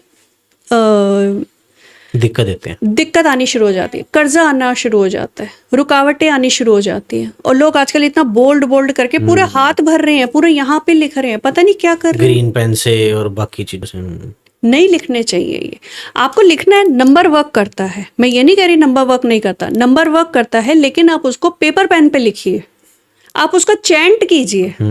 कोई भी नंबर है उसको सिंगल डिजिट पे चैंट कीजिए। नंबर वर्क करता है, नंबर से पैसे भी आते हैं, ऐसा नहीं है नहीं आते। न्यूमरोलॉजी भी वर्क करती है, पर एक शॉर्ट के लिए, लॉन्ग टर्म के लिए नहीं करती। तो अगर आपने नंबर लिखने हैं वो कॉपी पेन पे लिखिए, चैंट कीजिए, बट प्लीज हाथ पे या बॉडी पे कहीं पे मत लिखिए, ये मेरी रिक्वेस्ट है। ओके मैम, जैसे आपने इतनी सारी चीज़ें बताई पंचांग के बारे में भी और तिथि के बारे में भी, मेरे को काफ़ी अच्छा लगा आपके साथ पॉडकास्ट करके। काफ़ी चीज़ें, न्यू चीज़ें सीखने को मिली है और सुनने को भी मिली है। और ऐसे ही अब जब ऑडियंस के पास जाएगी, शॉर्ट्स जाएगी, पॉडकास्ट जाएगा, तो काफ़ी लोग देख के न्यू चीज़ें सीखेंगे भी और सुनेंगे भी। तो मैं, मेरे को काफ़ी अच्छा लगा आपके साथ पॉडकास्ट करके। थैंक यू सो मच, आप यहाँ पे आए और आपने अपना टाइम दिया और काफ़ी चीज़ें आपने बताई। तो दोस्तों, कैसा लगा आपको ये पॉडकास्ट जरूर बताना। मिलते हैं आपके साथ नेक्स्ट पॉडकास्ट के अंदर, तब तक के लिए राम राम। राम राम मैम। राम राम जी।